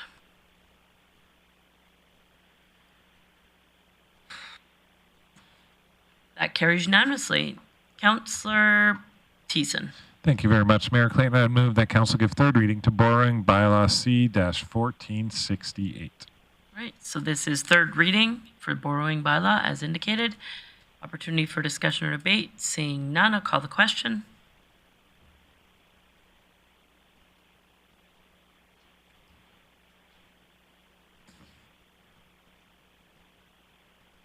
And that carries unanimously. Moving on. Item number 9, delegation business. We had 2 delegations here. Sorry? Not when it's come back. Yep. Can I go now? Yep. Thanks. So moving on, item 9, delegation business. We had 2 delegations here tonight. The first one, rising above, Councillor Bressy. Great, thank you, Mayor Clayton. I would move the council refer the Rise and Above request to budget deliberations. I certainly hope that at budget deliberations, council will fully fund this request. I think that's where I'm probably leaning, but at the same time, I think it's appropriate to consider this in the context of our overall capital and operating budget. So I think it's well timed for them to give this presentation to us, but I think we should consider it when we're considering everything else. That motion is in order. Discussion or debate? Seeing none, I'll call the question.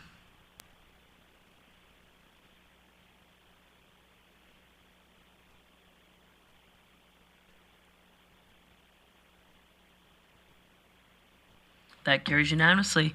Moving on to the second delegation tonight. Councillor Thiessen.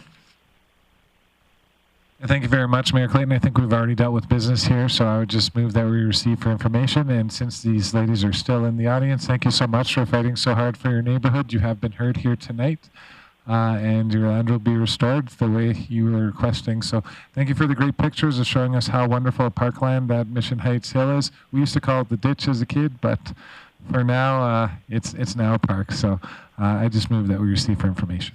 Motion's in order. I'll call the question.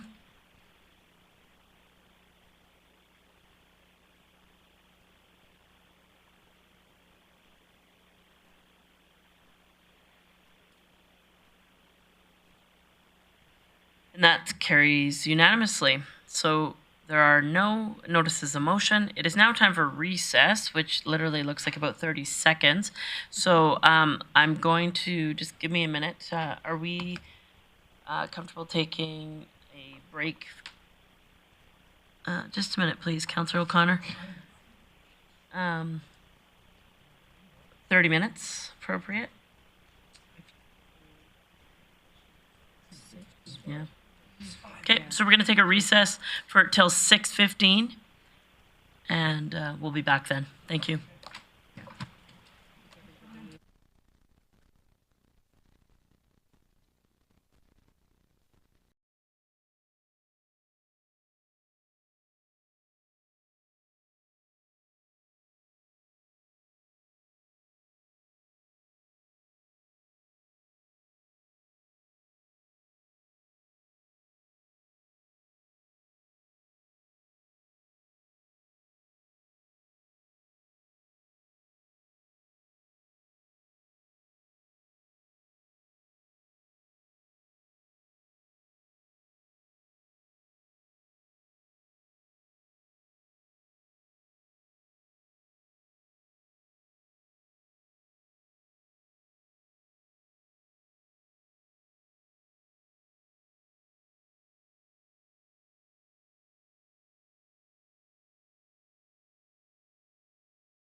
of October 16th. We're now in our evening portion of the meeting. Apologize, we got started a little bit late as our afternoon session went longer than anticipated. First on the agenda for tonight is delegations. As mentioned earlier, come to council anytime you want, either 3 p.m. or 6 p.m. There is a small, brief form online that we ask you to fill out ahead of time to let us know you're coming. And with that, we have one individual who let us know he was coming with a delegation tonight. So I will turn it over to Mr. Archibald. If you'd like to come on up, get yourself situated.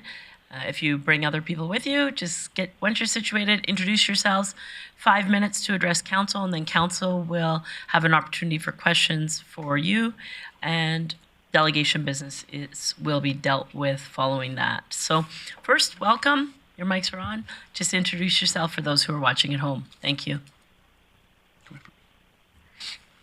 Hello. Hello, my name is Sam. And today I will be speaking on behalf of Peace Country Progressive Alliance.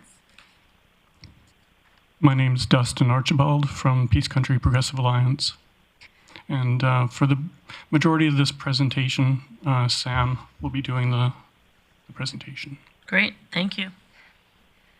To open, I would like to give my thanks to everyone in attendance for giving us your time. As well, I would like to thank our councillors. It is vital for our local community to have the opportunity for our concerns to be heard, and today you have given us this opportunity. Grande Prairie has been my home for the majority of my life. I experienced my first love here. I go to the local library to study, I go on walks at our public parks, and I go shopping downtown with my friends. All of which I would rather be doing than speaking here today, as I am not here because I want to be. I am here because I fear that my local government does not care for the comfort or the safety of queer children and adolescents. I first knew I wasn't straight in 6th grade. I can recall being excited. I came up to my mother, who has always been my biggest supporter, and I didn't take long to get a girlfriend, which was about as good as anyone's 6th grade relationship, but it was important and exciting to me. I was excited to know who I was and feel like I had a space in our community. I'll be graduating this year, and above all else, I am not that excited little kid anymore. I now know how truly lucky I was to wind up with a mother half as supportive as my own, as consistently throughout my engagement in the local queer community, I have met fellow queer kids who've either been scared of being or actually have been put in dangerous situations from being outed, something which the 1 Million March would be in favor of. The blind eye that has been turned to the societal panic about queer, particularly trans folk, especially as exemplified in the 1 Million March, has been disheartening. I'm asking all members of our City Council put in a stronger effort against harmful misinformation about the 2S LGBTQ+ community and make a statement directly against the hate march that took place on September 20th. Several members of our City Council have stated that they are supporters of the 2S LGBTQ+ community and remain silent on this specific matter. Queer people exist outside of Pride Month, so your support should as well. I would like to directly thank Councillor Bressy, as not only has he consistently shown his support for the 2S LGBTQ+ community, but also made a public statement on Facebook about the 1 Million March for Children in favor of our local community's queer population. This can also be seen as a direct critique of every other member of our City Council's lack of comment or lack of adequate comment addressing the matter, as Mayor Clayton's comment was both several hours after the protest ended and at best dismissive of the 2S LGBTQ+ community's concerns. She posted, and I quote, "If you choose to protest, do so. Please follow all laws, be respectful, and do not spread hate. But you cannot support a hateful movement in a non-hateful way." There is another planned march on the 21st of this month. I am asking all of our councillors to make a public statement online against attending before the march begins, and in general against the harmful disinformation spread about the 2S LGBTQ+ community. Thank you. So I'll open up for questions from council for the delegation. Seeing none, I thank you for your presentation. And we will now go through the rest of our business. Council delegation, business arising from delegations happens following. So thank you for coming today. Thank you. Thank you. All right. So moving on to our agenda, there are no public hearings today. Moving on to delegation business, only one delegation which we can address now, and then we'll go through council member report. I see no one in the queue, so I want to thank you for coming today. I will look for a motion to receive the presentation for information. I truly appreciate you coming, sharing your concerns. As indicated, Council has been very supportive over many years in various venues, various events, various associations. We, on a regular basis, support associations and organizations that you addressed tonight in regards to not only in Pride Month, but in other venues. So I thank you for your comments. I will look to Councillor O'Connor. Thank you, Mayor Clayton. I move that we accept this delegation for information. Thank you. That motion is in order. So I'll call the question. Councillor Berg in favor.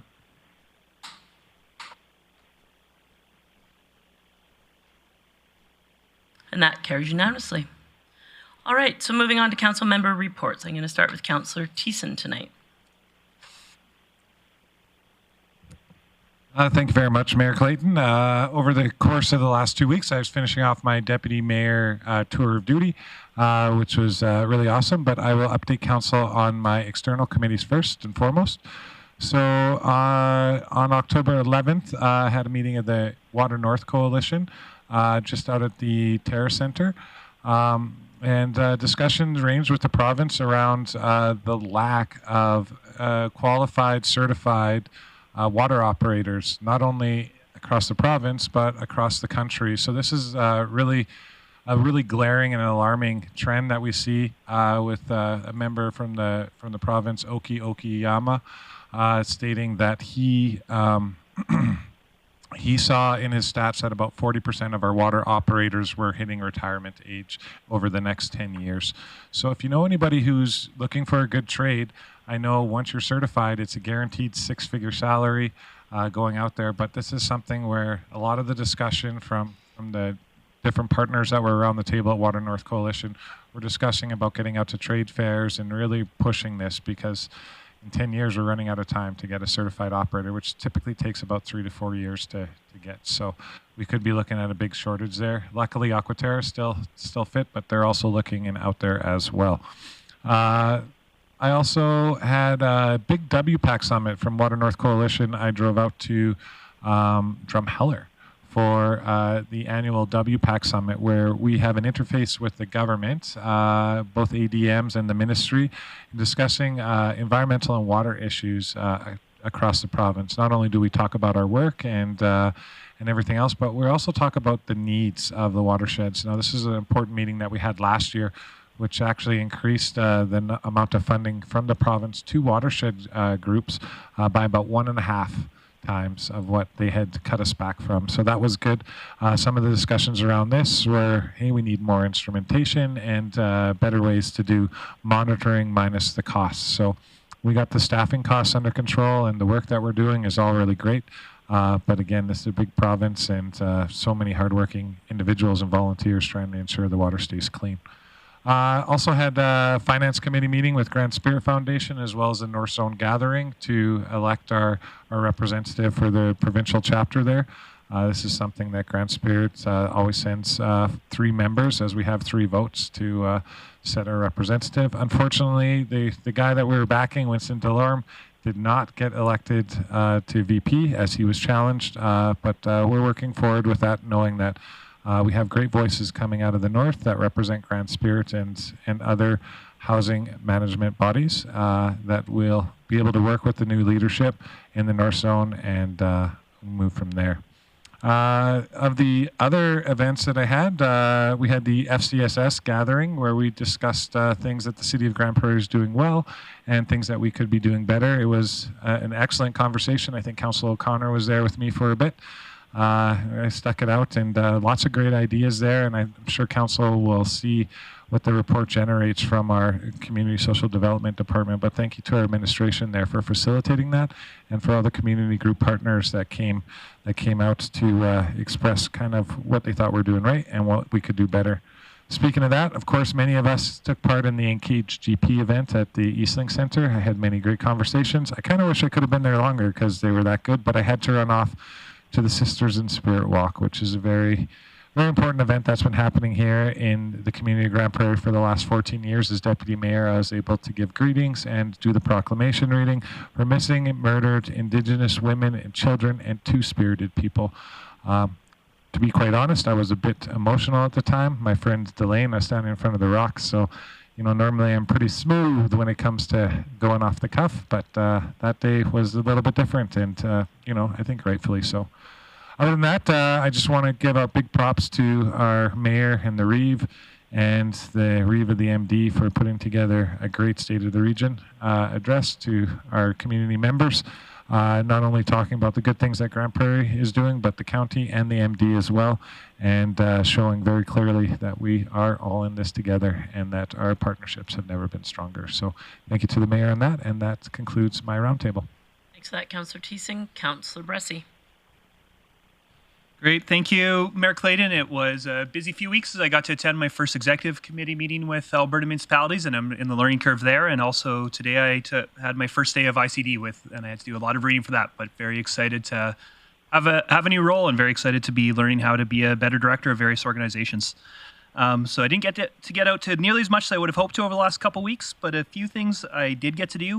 One that I want to highlight for council, if you missed it, there was Future of Municipal Governance webinar on last week that talked about the tenure of CAOs in Alberta and Chief Administrative Officers. And I think it's also very relevant to kind of the direct report of CAOs in larger centers like ours, and really actually quite scary data showing that the tenure of municipal administrative staff is declining over the last number of years. I don't think it's because we don't have quality people. I think it's just a sector that's becoming increasingly hard. And if you look at the stats, even though this paper didn't cover it, you see the same thing with elected officials as well. And so definitely something we as a sector need to figure out. And I think there's good information on that webinar. So I'd urge you to go look at the recording or read the paper for yourself, because I also think there's some good recommendations there on how to make this job a better job for the very awesome staff that we have that I really hope are with us for many, many decades to come. The one thing I wanted to share two stories about transit. And free transit was recently handed out to all kids by our school boards. We gave it to them late August, and the passes have been getting into kids' hands throughout the month. And the two stories I've got to share is, one, my wife just happened to be volunteering in my son's classroom the day those free transit passes were handed out. And she reported how excited every kid in her classroom, in that classroom, was to get the passes. There's some kids in there where we know that their families struggle with finances, and those kids also, a lot of those kids do use transit every day. And she said that you could almost see a burden of these kids knowing that how much that was going to help their family. And there are other kids in there who have never ridden a bus, but apparently at recess they were talking about what they could access now with the bus, and just that some young future transit riders got inspired because that pass was actually put in their hand. The other one that was really meaningful to me was a neighbor came over to my house just to thank me specifically that happened, because he's got 3 kids who are attending school, and because of some school restructuring, they're no longer eligible for school buses at their school. So they were driving their kids to and from school every single day. It was making it difficult for that reason. It was also making it difficult for his wife to coach a sport after school and figure that out with the kids riding. Well, they called Access GP and had huge compliments to our Access GP staff, who spent about half an hour on the phone figuring out bus routes with them. And thanks to our great staff in Access GP, they figured out that this bus route turns into this bus route, so they don't even have to get off the bus at Mall to get to their school. And thanks to those free transit passes, those are 3 kids that are now coming to and from school quicker than they used to get there on their school bus. And like I said, a school bus isn't even available to them anymore. So those are 2 really big wins of recent transit changes we made that made me so excited to hear. So thank you to council for supporting those changes, and thank you to our awesome staff that have been implementing those changes. Thanks for that, Councillor Bressy. Councillor O'Toole. Thank you very much, Mayor Clayton. This is my report on the community futures. It's basically our office report for September and October. Right now, we're stable as of now. Everyone has a lot on their plates right now, as it is one of the busiest times for the CF services. We've got staff that have taken time and come back to work, time off and come back to work. And we have, under business services, the Sexsmith Economic Development Committee and Council has asked Hassan Atkahar, the Assistant CAO, to work with CF to develop a business plan for a P3 business incubator. Business workshops continue with varying attendance. We have recorded a few of our startup workshops so they can be shared out to participants unable to attend in person. We are working with CF Central Alberta and numerous other provincial CFs to develop 4 courses and learning platform for CF clients. We have one lady that's leaving the office and going to a training session, and that'll be, well, it's just happened actually, and that was in Red Deer. We are working with CF West Yellowhead on disaster preparedness and business continuity for plan for CF's community and business, similar in nature to what was developed in BC, and contract with the Grande Prairie Friendship Center to complete an execution plan for their Maquis art shop. We will be working on that to complete for November. So professional development with our staff, CF Provincial Symposium, was well attended for the rural area, positive feedback on the board training as well as staff training. Manager meetings, regional meetings, and Prairie Scan meetings went well with a lot of conversation about the RRF administration dollars, client repayment, refinancing, and we'll just go on to some of the projects. We have a Smart Start cohort, reworking the program into 2 parts and creating more value with the mentorship elements in the second part of the cohort. Scheduling and booking speakers for November start. And if you are available as a mentor, we could use you as if you had been through the system before. If you started a business and worked with it, we would love to have you part of this. Shell Livewire, cohort 5. We have it starting on October 13th. Tracy Pearson, a former mentor and participant, is assisting with planning and facilitation. And if you were interested in mentoring or speaking, please contact the office. And GPRIN, semi-annual report to be submitted to L and municipalities for October 15th. And the rest of it is pretty straightforward, and I'll leave it at that. And today I attended Alberta Bilingual Municipality Association meeting. Basically what we talked about is funding. We have been trying to get a hold of Government of Alberta Minister Tanya Fear, Minister of Arts, Culture, Status of Women, requesting for a meeting. The dates that we've applied for and the dates that she's available were just a hit and miss right now. Honorable Randy Boisonneau, MP, Minister of Employment, Workforce Development, and Official Languages.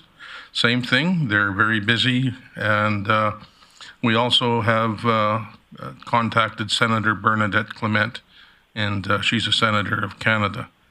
Alberta Bilingual Municipalities, Governments, and Policies, we went through that today, and it's all good to go. And once again, our tactical plan this year was trying to get operational fundings, municipal member, and Celebrate Canada funding projects. And with that, I have my roundtable. I attended the AB Munis Convention, met with the U of A team, Vice President Elaine McDonald with the rest of Council, Director of Government Relations, Francois, and Acting Vice President Antesia Lim, and Honorable Minister Amory Mizzet, Minister of Justice we met with, as well as Nolan Dick and other members of this council, including the mayor and administration. We also met with ATCO management and talked about many items, including cost of bringing electricity and gas into our residences and businesses. On the 3rd, I attended the Alberta Winter Games site visit, which is the new comp site, and that's for food services. I also attended with many other councillors and administration the Engage Grande Prairie at the Eastlink Centre, the IDPD committee meeting, the Grande Prairie Municipal Police Personnel Committee, and the update with the executive director. I attended the Stars Gala, which was a room full of people that were handing out money like there was no issues there at all, which was good to see. Heard a number of good stories where if it wasn't for Stars, they wouldn't be able to stand or talk, and they probably wouldn't be alive. Personnel committee update with the chief, once again, decoy hub project, update on the building, and there is a huge event planned for next year. Things are starting to fall to place, and state of the region, and thank you, Mayor Clayton, for presenting very well this year, as well as you did in the past. And I took some time off. I was gone Friday, the 6th to the 12th, and spent some time with my wife. After 43 years, we needed a break. Actually, she needed a break. And you took her with you? We went to IKEA, yeah.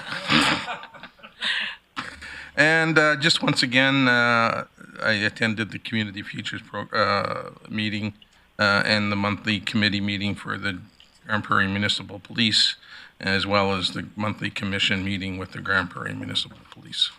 And that is my report. Thank you very much. Thanks for your report, Councillor O'Toole. Councillor Bosch. Thank you. Only one time in 43 years, eh? No. She got lucky. Okay. Keep going. I had the opportunity to participate in the Engage GP event, talking with residents about city initiatives and what residents' priorities are. That was a good event, much larger than last year. I think we times it by 10, I think, in fact, this year. So happy to see that. The state of the region, like was stated, and it was a great afternoon to hear, our mayor present what's happening in our community, and then the Reeves from the county and MD of Greenview in theirs. I had the opportunity to show off our city to some new potential doctors, and along with other people on our council, we're really trying hard to bring, medical personnel to this city. And I think what it takes is to show them who we are, show them what our community is like. We talked about the residents and the philanthropy in this area, and of course, the new amazing hospital. So these are great meetings, really, really good meetings. And once people see what we have to offer here, I think that's what, brings them here for more than the reason of just a job. So happy to do that, and I know other councillors are happy to do that as well. I was at the Support the Girls fashion show and fundraiser. Now that is a fantastic event, and it's on behalf of women fighting breast cancer and survivors living here right in GP. The money that comes from this event, and this I believe is the 5th year, goes to what is called the Attic. And that is a specially designed waiting room at our new hospital that is much more comfortable, much more inviting, less clinical for women who are going through,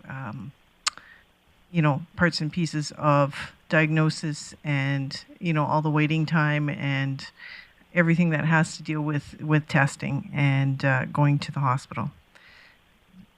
Next, I did this on Friday night. I was a judge for a sound check, and that was an event, money being raised for the Center for Young Parents. It's a great event. It's kind of like our America's Got Talent, but Grande Prairie style. I have to be honest, I was nervous to be a judge, because what it takes for these people to go out on stage and give it their all, and it's a vulnerable position to put yourself in with people judging you based on your talents. So I commend each and every one of them who did come out and put themselves out there to sing for us. A huge congratulations to Cecily Phillips.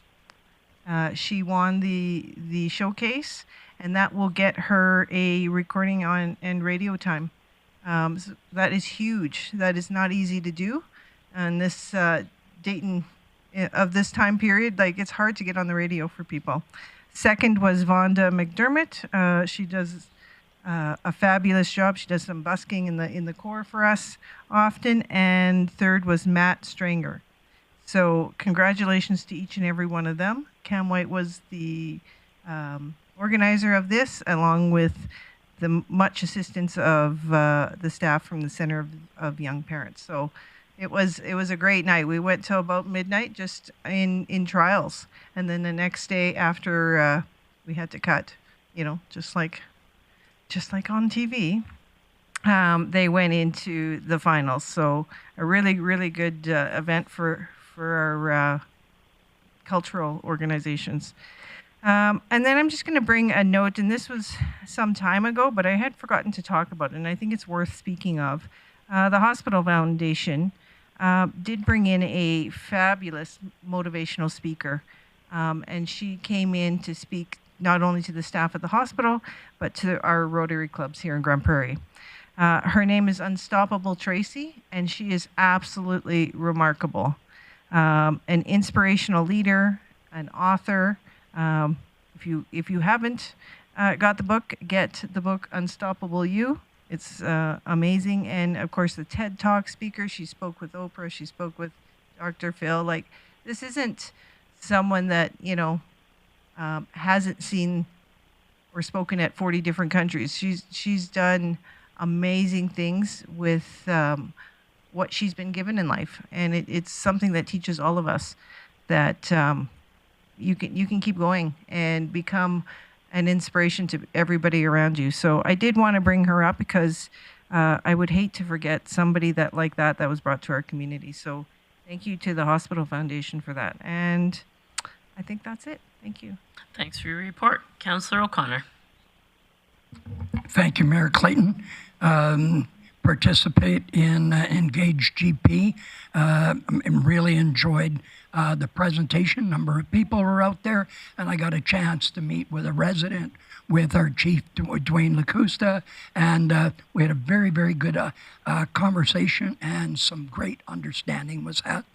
The fall intermunicipal meeting with the city, the MD, and the county, and then State of the Region was very well done.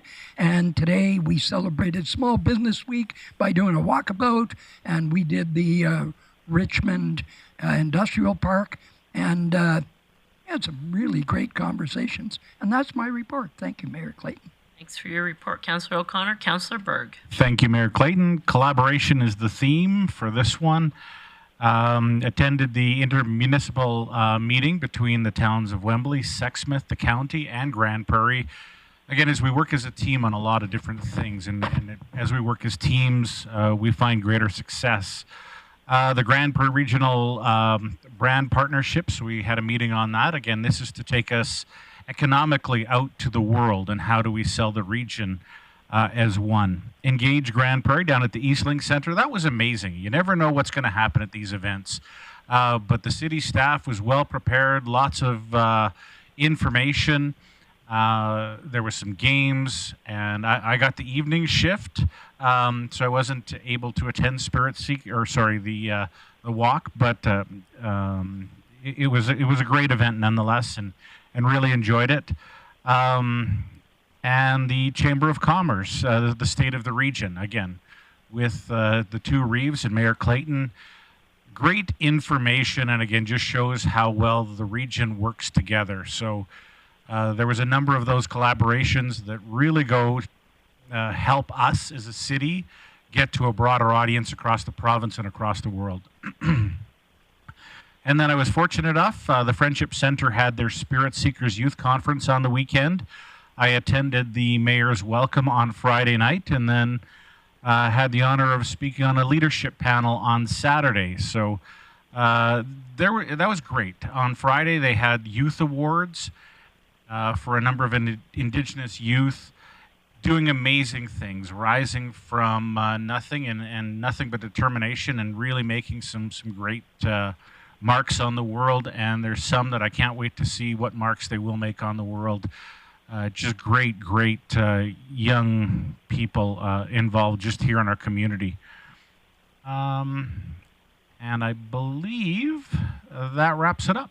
So thank you. Thanks, Councillor Berg. Councillor Plott. Thanks, Mayor Clayton. Had a couple external board committees, the Grande Prairie Public Library being one. We had some good discussion around what it looks like to onboard new board members. As you know, coming up, we have a few vacant spots. We talked about that process. Also talked about policy around how online meetings will work, because currently that hasn't been a great option for us at the library. So that was good to hear. The callings writing theme for this year is explore topics of memory. So I encourage people that have children to try to get them to engaged in that writing. On September 28, our staff had a staff development day regarding respect in the workplace, which I'm sure for the library, they deal with some interesting clientele. So I'm glad that they had that opportunity. And looking forward to, we had a discussion about the children's area getting a redesign and potentially using some of the legacy funds that have been left behind by some endowments. So I'm excited about seeing what that could do. It could be a nice addition to the library as well. My other meeting was with our Nighthawk board, and just wanted to report Nighthawk had a great year again running Bears Paw, and they were very grateful with that opportunity to work with the city. The driving range and Bears Paw was closed, I think it was October 1, but they had another great season. The corporate events were down, but overall they had a good success. They had their comedy night a few weekends back, and although they had less attendance, we haven't got the final numbers, but it looks like the event was a success, mostly again due to the generosity of the community through sponsorships and silent auctions. So even though the numbers weren't there, they did well. We also concluded our first year of the Easy Loop system, and I'm reading a comment here that still blows me away that we had a 5-year-old on 20-inch tires using this Easy Loop system. So for people that don't realize what it is, it's an opportunity to go out and actually hook your bike up and use our current lifts to actually use as a downhill facility. So it was our first year of that, and actually had some really good uptake with it. It was great to hear from Jonathan Clarkson that we have got a lot more of our staffing procured for this year, and they've had a lot better people coming forward to want to work at the Nighthawk. And one of the big ones was the amount of students that are coming to NWP that aren't local to our area are actually very interested in working at Nighthawk. So it was nice to hear that when you get people moving to Grande Prairie, they do want to get immersed in our area. And that was nice to hear as well. And we're going to have some conversations moving forward about the long-term planning and what it looks like with Nighthawk, with the slide remediation. Indicators are not coming back that it looks like we'll be able to fully remediate the hill. But figuring out how we best move forward with the hill without potentially the chairlift. And there's options out there, and I think our staff out there is doing a great job of looking at what options could be moving forward. The hill is still getting well utilized, and although that's a big blow, the borehole testing just hasn't come back to where we think we can get that to a slope stability to where it's going to work, but we're still looking at testing it moving forward. And those are my 2 external board meetings. Thanks for that, Councillor Plott. Many of the events I attended have been mentioned, but I will speak just in regards to the state of the region. I want to thank our comms department as well as intergovernmental supporting me in preparation for that. That event has evolved over the years, and initially the city did their own, the county did their own. Now we have the entire region. Although it's a lot of information for people to process, I think there's good conversation, and it's good education piece for those who attend in regards to the significant work that all of the municipalities are doing within the region.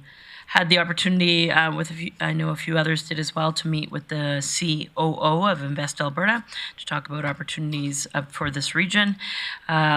With council, attended the fall intermunicipal meeting where we get together with all of our partners from across the region and give a roundtable and talk about intermunicipal issues. So that was a great discussion. Had an opportunity to have a conversation with Tracy Bednard, the CEO of Explore Edmonton. There's continued collaboration between tourism and our region, and so that was a good conversation to get up to speed on what they're working on currently. Also did a proclamation reading at Probus For those who aren't familiar with Probus, it's a business-focused group for retirees. So whether you're a business owner or you are involved in business, everybody in the room is retired and still engaged and interested in business. So they do great things like touring facilities, talking to businesses, do some education. So it was a great opportunity to touch base with them. Had coffee with Dr. Afolabi, who is in town but has not started at the hospital yet. But it leads me to another thing. Since September 15th, I want to identify that these 5 doctors have actually started working in our regional hospital. Dr. Sai Fangala, who is a urologist, which is a significant piece of missing knowledge within our organization. Dr. T. Adeleke, an anesthesiologist. Dr. Tian, who is a family medicine and emergency physician. Dr. Rani Lael, who is an emergency medicine physician, and Dr. David Ubor, who is an orthopedic surgeon. Those are all since September 15th. So those are great. That's great news. Congratulations for everybody who in this community who is making that happen, and welcome to all of them. So I know that Mr. Afolabi, who's moved in, he's got his family ready, and he is a pediatrician, so he will start shortly as well. Had the opportunity to bring greetings to Soundcheck, as Councillor Bosch mentioned. It's a great event that I had the opportunity to be a judge at this year. On Friday, I attended that, brought greetings with Councillor Berg in attendance at Spirit Seekers, which continues to be an excellent event, and I was really happy to be there. And then my third event for that evening, I attended the Northwest Polytech Wolves home opener for volleyball. So the men won both days, and the women didn't win, but they played really well, and it was a great crowds in the audience, so it was good to see. With that, I know the next few weeks are very busy for council, so I want to thank Councillor Thiessen for his support as Deputy Mayor, and Councillor O'Toole is now the Deputy Mayor, and I know he'll be busy, but he always is. So anyways, thank you for being here tonight. Thanks for your support, and see you soon.